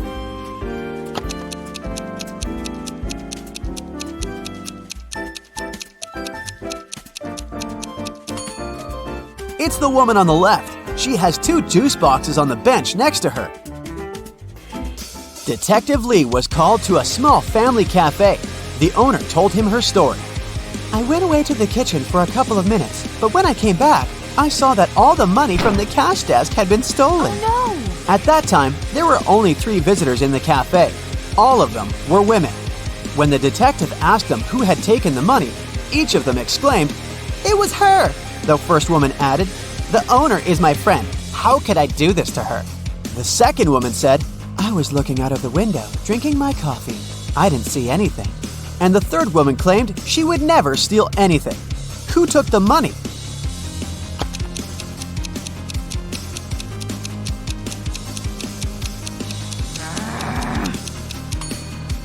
Detective Lee quickly figured out that the thief was the second woman.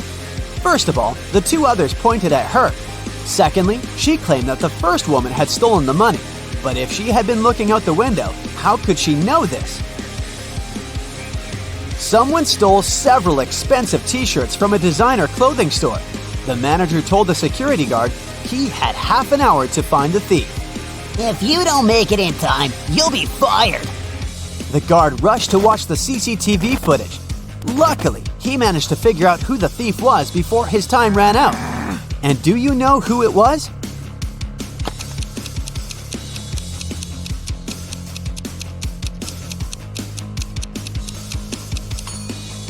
It's the man in the dark blue sweater. His belly miraculously became larger after he spent some time in the store. He must be hiding the t-shirts under his sweater. One clothing store owner invented a curious method of pricing his goods. Socks cost $25, a vest $20, a tie $15, and a t-shirt had a price of $30. Following this method, how much would a pair of underwear cost?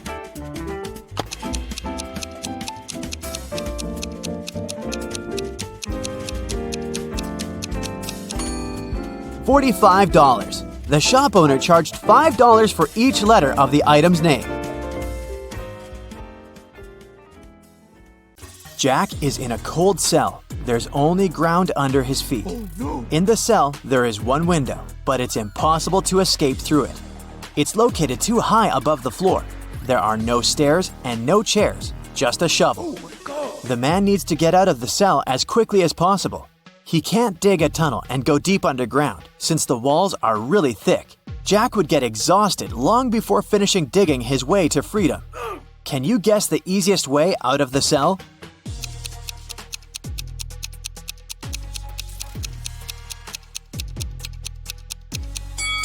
He needs to dig a large hole in the ground and use the dirt to make a small hill. He can then climb it and reach the window. Ava has been wandering through the desert for days. She's tired, thirsty, and hungry. Finally, she arrives at an oasis. But to get to it, she needs to choose one of 3 paths. At the entrance of the first path, there's a huge dragon with 2 heads. In the middle of the second path, there are hungry tigers. And the third path is swarming with thousands of scorpions. Which path should she choose?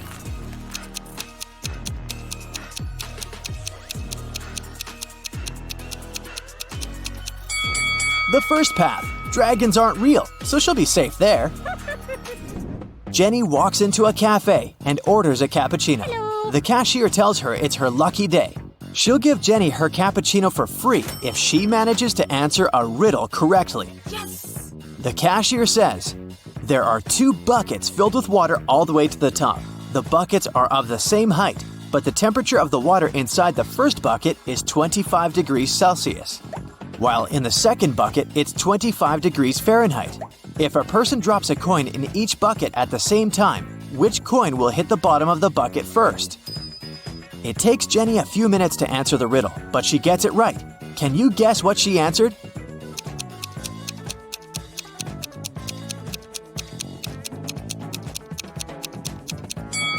She said that first, one of the coins would hit the bottom of the first bucket. It has to do with the state of the water in each bucket. At 25 degrees Celsius, water is liquid, while at 25 degrees Fahrenheit, it turns into ice. Emily finally went to Paris. On her first day, she bought a baguette and some cheese and went to the park to have a picnic. She sat down and cut the baguette into 4 pieces. A random person next to her said, "Hey, it took you 12 seconds to do that." Can you figure out how long it would take Emily to cut the baguette into 8 pieces?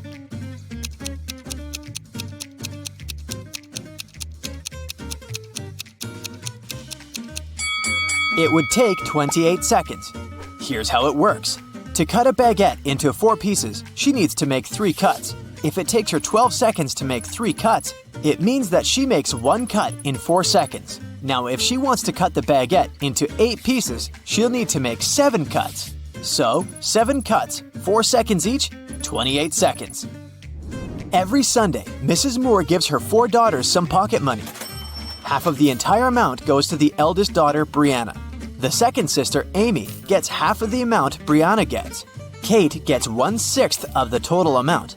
And the remaining $10 goes to the youngest daughter, Nikki.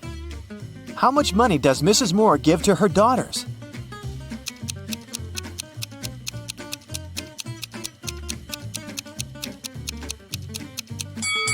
Once again, Brianna gets half of the money. Amy gets half of the half, which means 1/4 of the original sum. And Kate gets 1/6. They are all some fraction of 12, so Brianna gets 6/12, Amy gets 3/12, and Kate gets 3/12. Together, this adds up to 11/12, which means that Nikki gets 1/12, which equals $10. The whole sum is 12/12, which is $120. Brianna gets $60, Amy receives $30, Kate is given $20.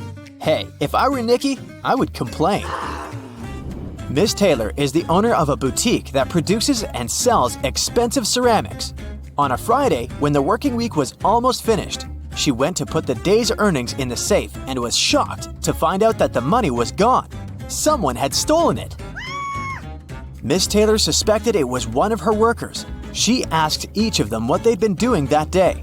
Sloan, the sales manager, said she'd been looking for new clients. Jake, the potter, said he always made 1 cup a day. And he showed all the cups he had finished that week. Lily, the designer, said she'd been working. But she also admitted she hadn't really been productive that day because of some family issues. Who lied?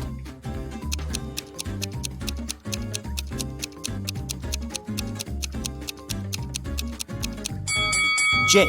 There are 5 working days in a regular week. The man said he made 1 mug a day, but he only showed 4 mugs. It means he missed 1 day of work. Probably the day he needed to steal Miss Taylor's money. 2 cars, blue and red, started traveling on the same highway at the same time. The blue car is going at a speed of 60 miles per hour, and the red car is going 40 miles per hour. However, after some time on the road, they come across each other at one point. How is this possible?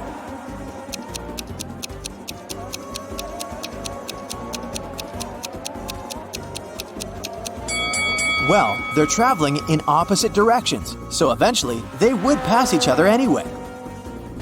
Carl was a rich man who had 2 grown-up sons, Ethan and Christian. They lived in a big mansion. One day, Carl noticed that his expensive ancient vase was missing. The only people who were at home the night before were his sons. He didn't want to involve the police, so he decided to interrogate the guys himself.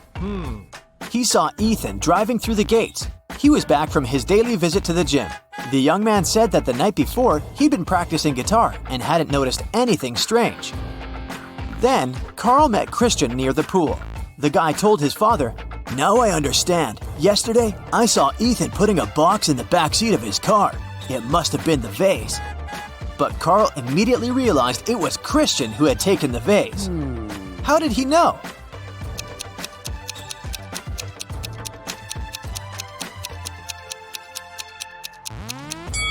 Because Ethan drives a sports car. It only has 2 seats. He couldn't have put the box in the back seat. It means Christian is lying. A math teacher told his students about Roman numerals. After that, he asked them to draw just 1 line and turn 9 into 6. His only condition was that the students couldn't take their pens off the paper until the line was finished. Mark was the first one to complete the task. How did he do it?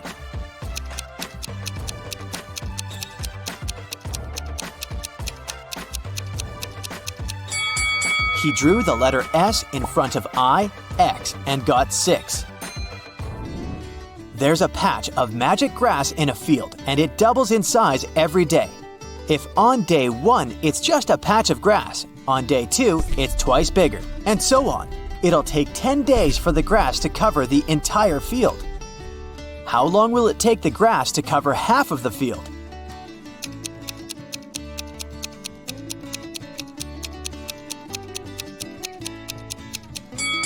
The patch of grass doubles in size every day, so on the 9th day, half of the field will be covered with it.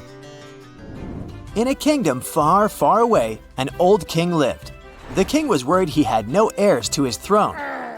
One day, he came up with an idea. He decided to give each child in his kingdom a seed. He promised to make the child who grew the most beautiful plant his heir. 3 months later, thousands of children came to the palace. All of them had amazingly tall green plants in their hands, but one girl had a pot that was empty.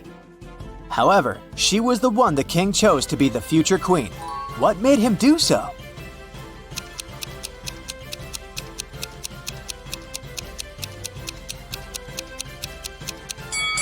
It turned out that the king had given the children fake seeds. The girl turned out to be the only honest kid.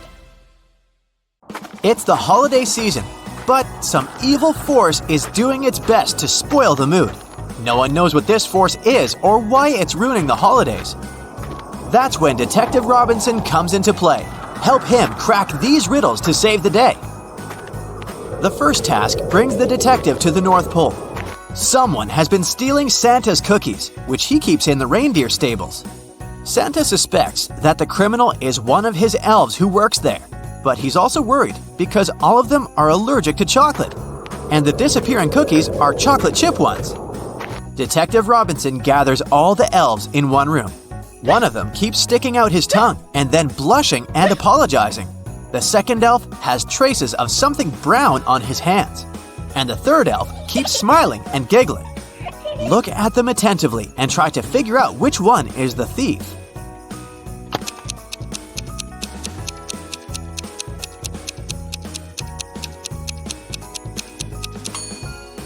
The guy with the brownish spots on his fingers works in the stables, so no wonder his hands are dirty. Elves are cheerful creatures, which means that a smiling and giggling elf is not actually an unusual occurrence. But the first elf, his tongue is likely swollen as a result of an allergic reaction. Here's our cookie thief. 3 teenagers sneak into Santa's home. When he comes home after work, he sees 3 guilty-looking kids and his 20-foot-tall plastic Christmas tree lying on the floor. Santa knows that one of the kids must have climbed the tree, which made it fall over. He calls our detective. Chris immediately arrives. After looking at the kids attentively, he tells Santa who is guilty. Can you figure it out too?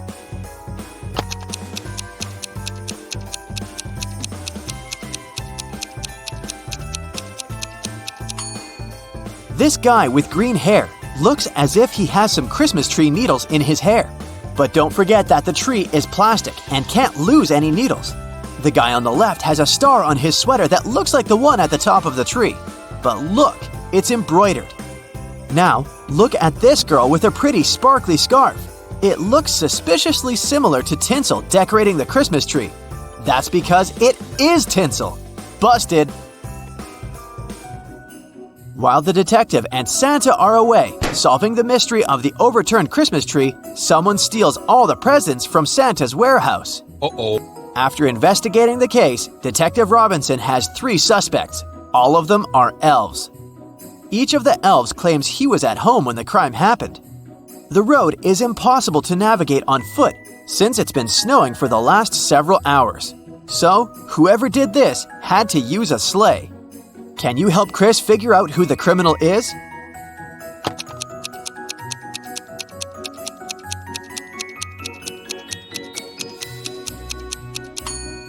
This elf looks pretty angry, but it might be because his sleigh is broken. It means he couldn't have left his home. The sleigh of the elf on the right is covered with a thick layer of snow. It's unlikely that he used it recently. But look at the sleigh of the elf in the middle. There's snow under it. It means that the sleigh was parked near the house after the snow had already started falling. The elf wasn't at home, so why is he lying? One of Santa's elves put the key to the warehouse where Santa keeps presents into an empty bottle and plugged it with a cork. Detective Robinson needs to remove the key without breaking the bottle or pulling out the cork. How can he do it?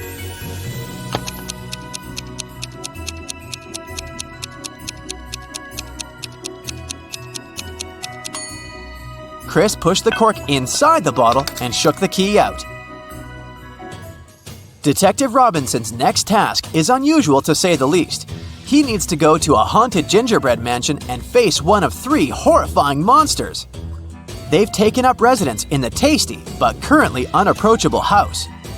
Chris's potential opponents are 1. A 7-foot-tall reanimated Christmas turkey. It's threatening the detective with knives and looks extremely unfriendly. 2. A scorching hot eggnog monster that looks like a moving pile of slime. 3. Or a menacing-looking 8-foot-tall candy cane creature with long, sharp limbs? Help the detective make the right choice.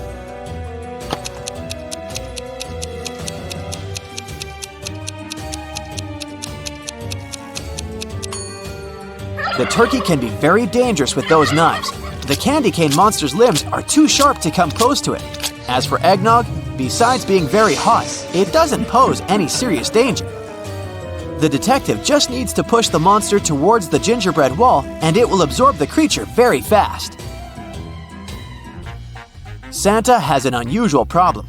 One of his elves has just had his birthday, but Santa can't remember how old he's turned. The elf doesn't want to make the task easier. He says, The day before yesterday, I was 34. The next year, I'll be 37. It sounds strange, but the elf hasn't made any mistakes in his calculations. Santa definitely needs Detective Robinson's help.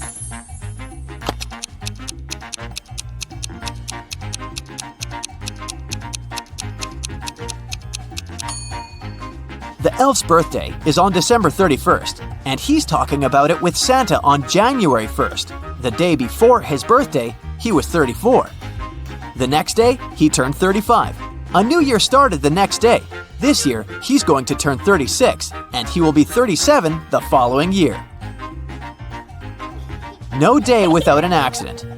One young elf decided to play a prank on Santa and hid the presents behind one of these 2 doors. Detective Robinson knows that one of the doors hides a very unfriendly dragon, and behind the other, there are presents.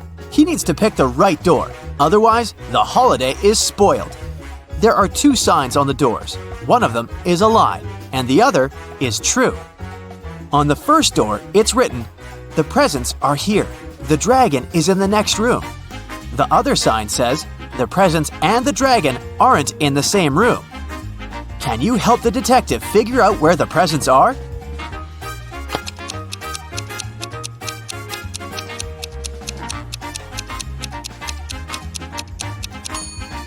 The presents are in the second room. The second statement is true, which means that the first one is false.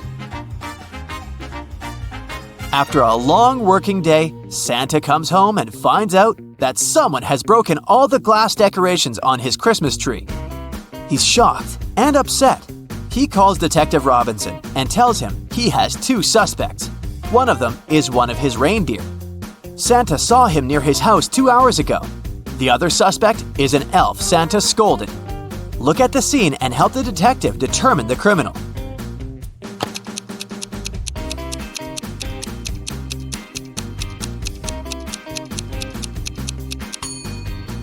Look at the footprints the criminal left on the floor. They're too big and don't belong either to the deer or the elf. They actually look like they belong to Santa himself. But why would he need to frame his workers? This case makes Detective Robinson very suspicious. He starts observing Santa. Soon, Santa invites him for dinner and offers him 3 dishes to choose from. Since Chris is already wary of Santa, he examines the dishes very attentively. Look at them and say which dish is safe to eat.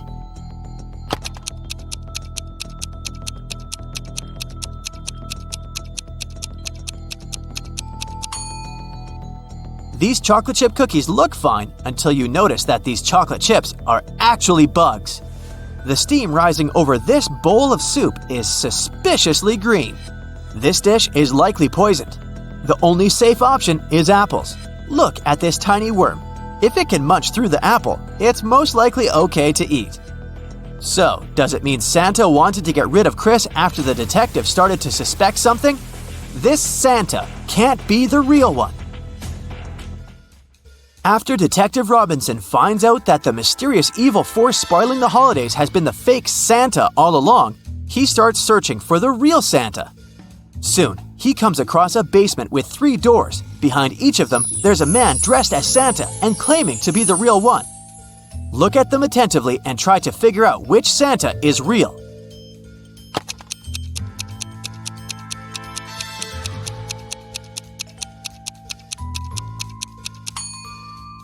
It's Santa on the left! Hopefully you paid attention to the photo on the wall. It depicts Santa with his reindeer. If we compare the photo with all Santas, only the one on the left is absolutely the same. Look at these guys in masks. Can you tell which one isn't human?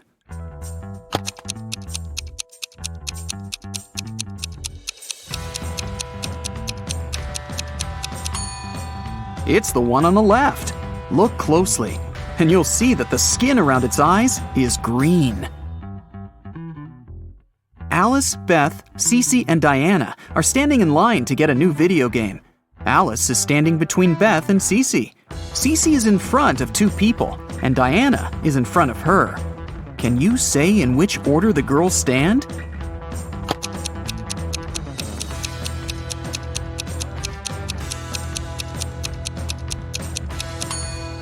There are 4 of them. If Cece is standing in front of 2 people and Diana is in front of her, then Diana is the first one and Cece is the second one. Then Alice is standing between Beth and Cece. So the third person is Alice and the last one is Beth. There are 10 students in class. 6 of them learn French and 7 people learn Spanish. If every student learns at least one foreign language, how many students learn both French and Spanish?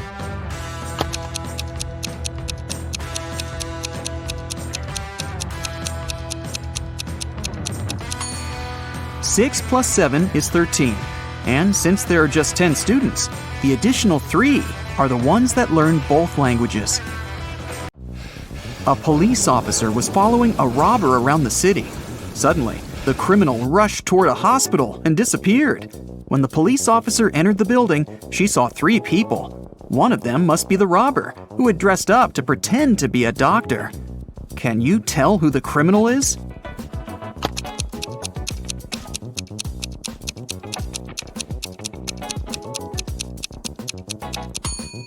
It's the girl on the left.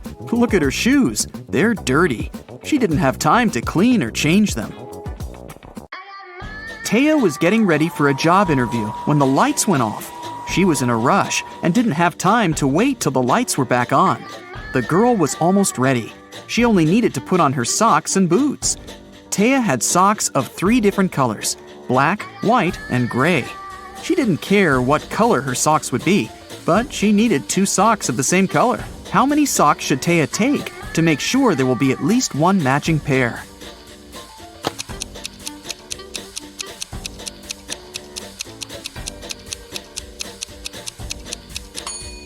She just needs 4. Even if the first 3 are of different colors, the 4th one will either be black, white, or brown, matching one of the others. Devin takes a bath only on even days of the month. How many times a year does he take a bath?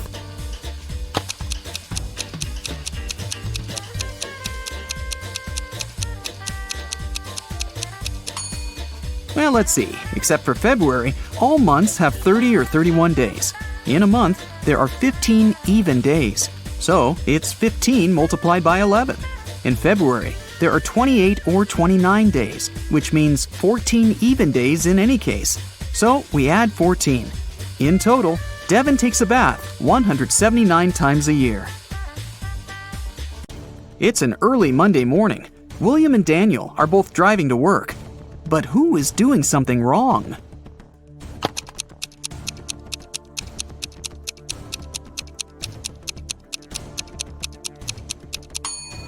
Daniel, look, he's driving way above the speed limit. Cassie and Fawn are also driving above the speed limit because they're in a hurry. Cassie is late for her interview, and Fawn is rushing to a hospital. Who's breaking more rules?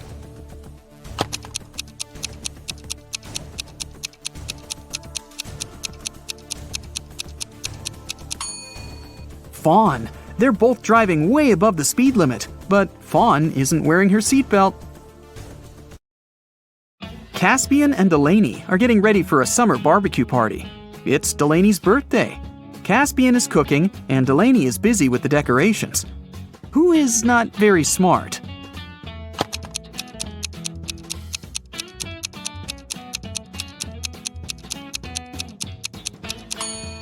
Caspian. He's left the meat in the sun, and it's slowly going bad while he's cooking.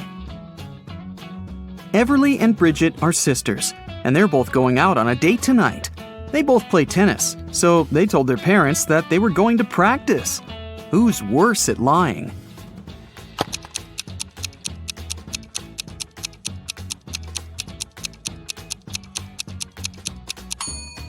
Bridget. Both are dressed too fancy for the training.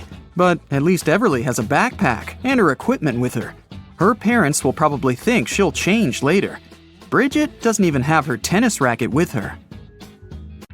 Nellie and Genesis are cleaning windows in their house. They're both in a pretty dangerous position now, hanging out of the windows.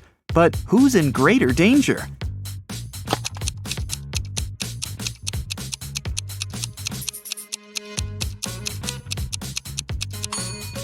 Genesis. She's cleaning the window on a higher floor. Easton didn't let his daughter go to her friend's birthday party. He told her to do her homework instead. Karina's daughter had to spend all day in her bedroom too, instead of going to the movies. The teenagers came down to dinner at 7 o'clock. Whose daughter had snuck out of the house?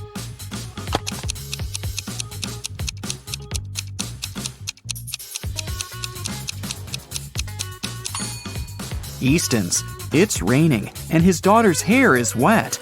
She must have been outside. Esme was having a walk in the forest and got lost. She tried to find her way back, but instead, she stumbled across a witch's house. She petted a black cat and asked the witch to take her back home. The witch was busy with some math, and she had a riddle for Esme. If she solved it, she'd be free to go. If not, Esme would have to stay with the witch forever and do math with her. Using only pluses and minuses, Esme had to make this equation correct. Can you help her?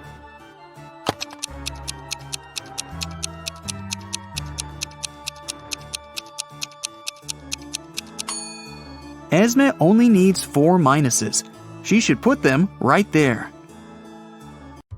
In a parallel universe, people are only allowed to have fun and eat candies. No one ever reads or studies there. Mrs. Relum comes back home after a long day at a club. Her 3 daughters have spent the whole day at home. The woman asks them what they've been doing. Hannah answers she's been playing computer games all day long. Ellie says she's spent the day outside with her friends, playing in the park. Ava claims she's been in bed all day, doing nothing and eating cake. Still, Mrs. Relum can tell that one of her daughters is lying. That daughter actually spent the whole day studying. Who is it?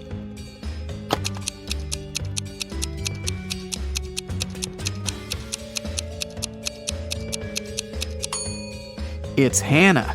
Take a closer look at her desk. There's an open book and a copybook. If she was playing computer games, they wouldn't be there. Emmeline was at her chemistry exam, trying to get an A. Unfortunately, the professor gave her a task that she couldn't solve.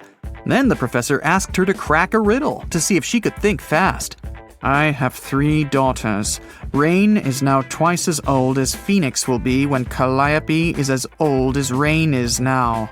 Who is my oldest daughter, and who is the youngest? Can you help Emmeline crack this riddle?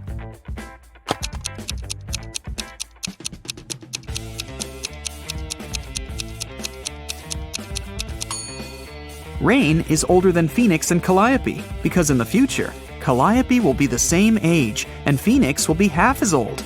So obviously, Calliope is the middle sister and Phoenix is the youngest.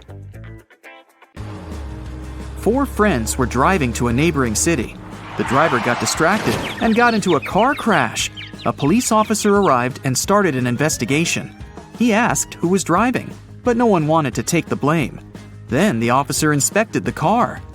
Can you tell who was driving?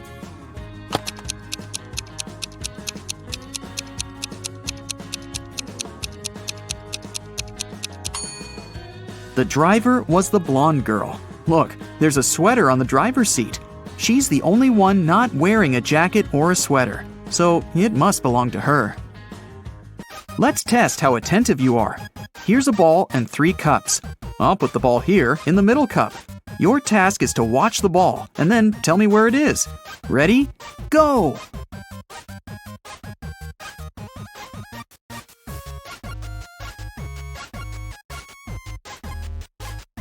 So, where's the ball?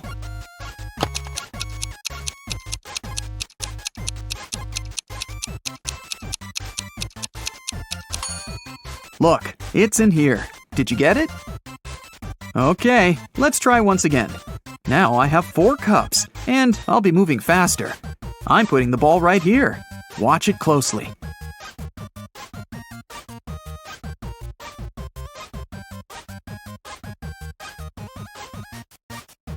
So, where do you think the ball is?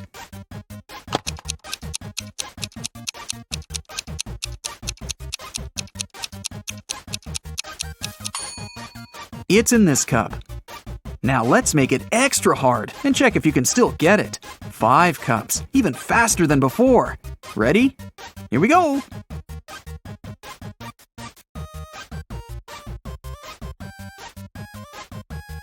So, now where's the ball?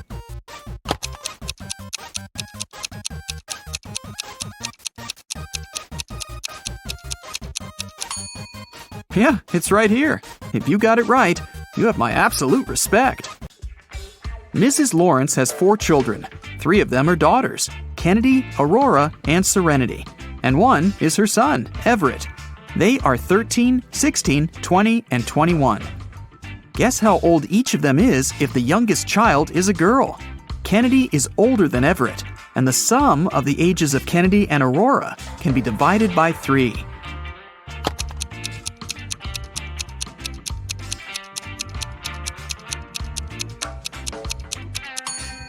There are just 2 pairs of numbers that can be divided by 3, 13 and 20, and 16 and 20. Since Kennedy is older than Everett, he can't be the oldest child. So the oldest one is Serenity. Since the youngest one is a girl, and it can't be Kennedy, then the youngest one is Aurora. She must be 13. In this case, Kennedy is 20 years old, and Everett is 16. Mrs. Lewis came home after work and noticed that one of her daughters had made a sandwich, but hadn't cleaned up afterward. The woman went upstairs and saw that all 3 of her daughters were doing their homework. Abby, Ruby, and Nicole denied making a mess. Still, Mrs. Lewis knew who was guilty. How about you?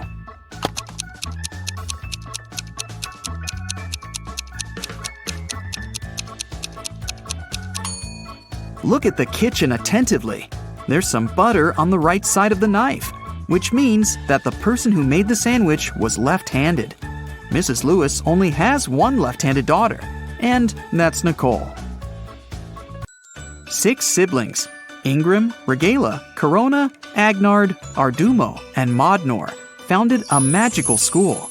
A pair of siblings founded each house of this school, Rymeth, Madlo, and Demora. 1. Each house was founded by a brother and a sister. 2. Corona and Regala founded Rymeth and Madlo, but not necessarily in this order.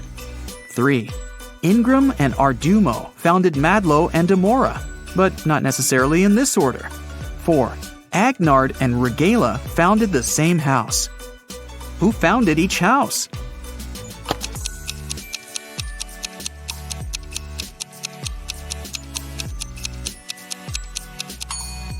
Okay, let's look at conditions 2 and 3. Each of them mentions Madlo. Corona and Regala are sisters. This means that no matter which of them founded Madlo, this house already has the sister founder. It means that Madlo had to be founded by Ardumo.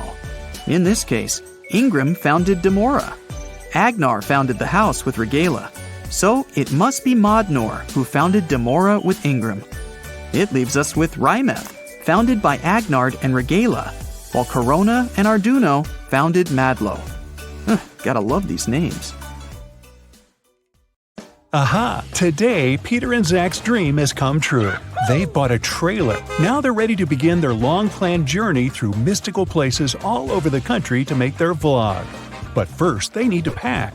There are 3 boxes, but the guys can only take one of them. Which box should they choose?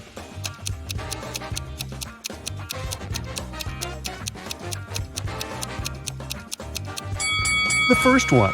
Take a look at the reflection in the mirror. The second box is empty, and the food in the third box is spoiled. Several cockroaches are crawling around too, probably not the best company for a road trip. Peter's aunt, Sarah, gave the guys 3 patchwork quilts for the trip. She said that she made all 3 of them by hand, but it's a lie. In fact, she made only 1 quilt and bought the remaining 2 online. Sarah was embarrassed to admit it because she was famous for sewing everything by hand. Can you tell which blanket is handmade?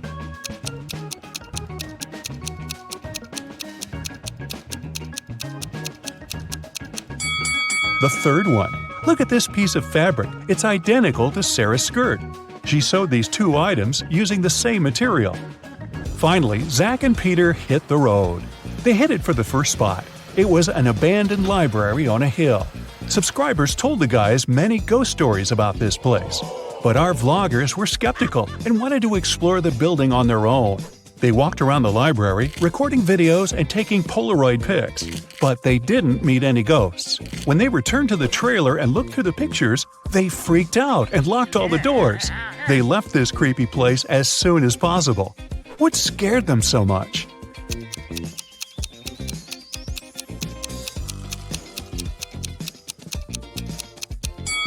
Both of them are in the photo, but then who took this picture? The guys made a stop at the local coffee shop to get some hot drinks.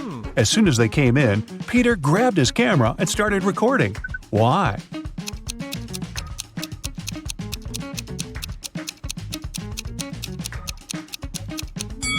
Here's a ghost.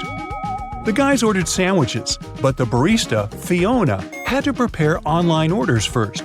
So she asked the guys to wait for their food for a while. Fiona cut 1 loaf of bread into 4 pieces in 12 seconds. How much time does she need to cut the same loaf of bread into 5 pieces?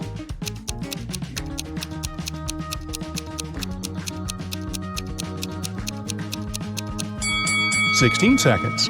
To get 4 pieces of bread, she must make 3 cuts. If it takes her 12 seconds to make 3 cuts, it means she makes 1 cut in 4 seconds. If Fiona wants to cut the bread into 5 pieces, she needs to make 4 cuts. 4 seconds for each cut makes it 16 seconds in total. Oy, my head's spinning. Zach noticed a fortune teller shop in the basement. It could make great content for the vlog, so he went downstairs. But as soon as Zach entered the shop, all doors and windows disappeared. Wicked Witch offered the guy a deal. She had 2 identical cards. One of them had escape written on it, while the other said marry me. Zach could pick only 1 card. If he got the escape card, he'd be free. And if he picked the marry me card, he'd stay with this creepy witch forever. The witch didn't want him to have a chance to escape, so she wrote marry me on both cards. Zach anticipated that the witch would do so, but he still managed to win and escape. How did he do it?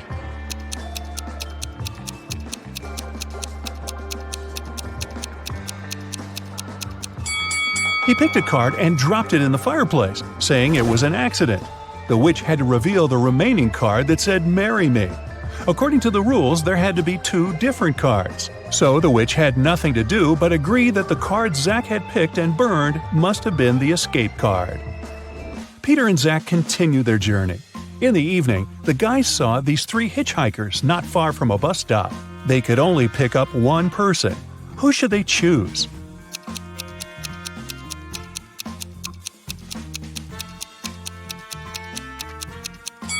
This pretty girl is a werewolf. Hey, look at her toes. She has already begun to transform because it's the full moon. And this harmless-looking elderly lady is a runaway criminal. Take a look at the poster hanging at the bus stop. It's her portrait. As for the guy, he looks pretty harmless. Yeah, his clothes are indeed stained with something red, but that's just some paint because he's an artist. Look, there are art supplies in his backpack. The artist, whose name was George, told the guys about another interesting, mysterious place. The locals called it the Haunted House. 1 week ago, George heard strange screams coming from inside. He went to check the house. A minute later, he ran away screaming. What scared him so much?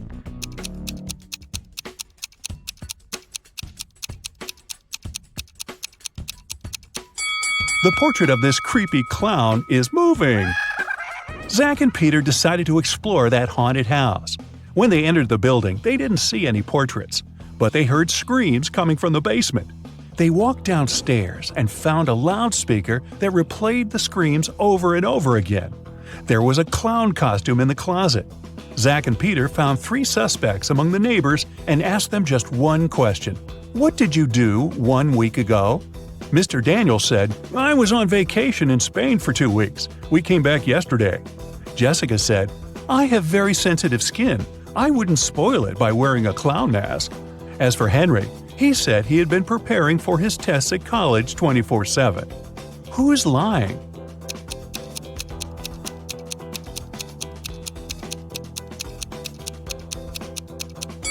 Jessica. Zach and Peter didn't say anything about the clown, but she started making excuses anyway. The guys arrived at the local hospital to film an interview with a famous professor, Dr. Thompson. But first, he had to help 4 people. Kyle complained, I'm misophonic. I wash my hands 100 times a day. Kelly explained, I'm afraid of heights. I can't even ride a bike. Fred complained, I have a strong fear of water. I can't even look at a faucet. And Jenny claimed that she had claustrophobia. She always fainted in elevators.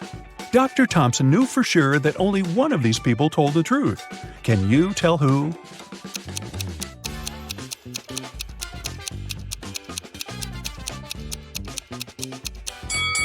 Fred can't be afraid of water. He has an aquarium with fish in his house. Jenny lives in a tiny van, so she can't have claustrophobia. And Kyle's apartment is too messy for someone who has a fear of dirt and germs. So it's Kelly. She sleeps on the floor, which is normal for someone with an abnormal fear of heights. Next stop, creepy caves.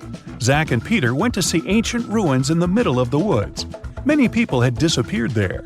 The guys heard weird screams coming from the cave, ran toward the sound, and got lost. Suddenly, they saw 3 tunnels. The first tunnel was filled with fire. A hungry vampire was waiting in the second tunnel. And the third tunnel was filled with poisonous apples. Which way should they choose?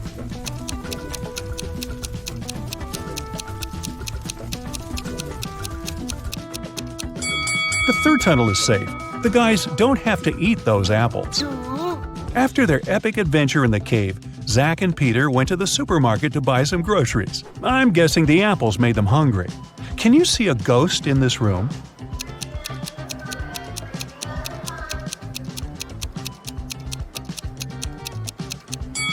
Here it is. Peter and Zach found out that people had seen some zombies in this abandoned town. So they decided to make a stop there and check for themselves. The town looked empty. The guys were very disappointed.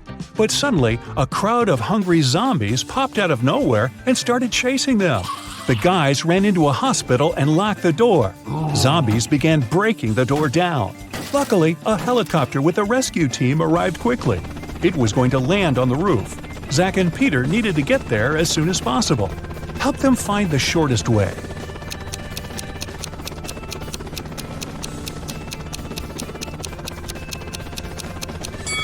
Here's the way. After saving the guys, the rescue team invited Peter and Zach to go skydiving together. They agreed and put on parachutes. They took this picture inside the plane right before the jump. Can you tell which of these people is in danger?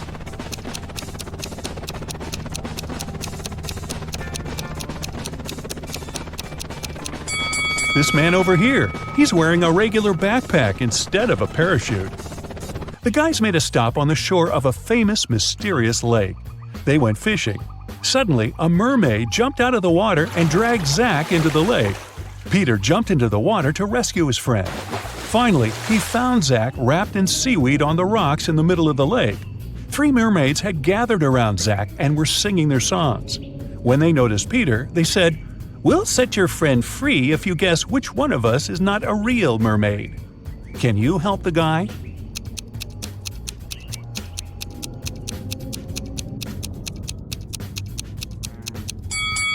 This lady over there, her tail isn't real.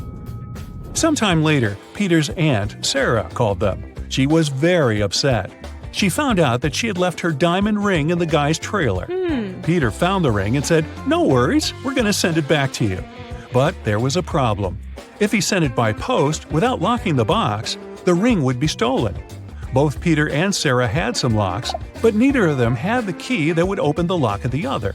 Still, they managed to make it work and Sarah got her ring back. How did they do it?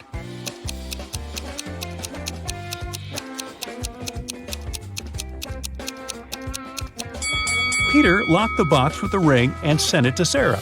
When Sarah received the box, she added her lock and sent it back. Peter received the box and removed his lock. Then he sent the box back to Sarah. She opened the lock with her key and got the ring. Man, these folks lead complicated lives, don't you think?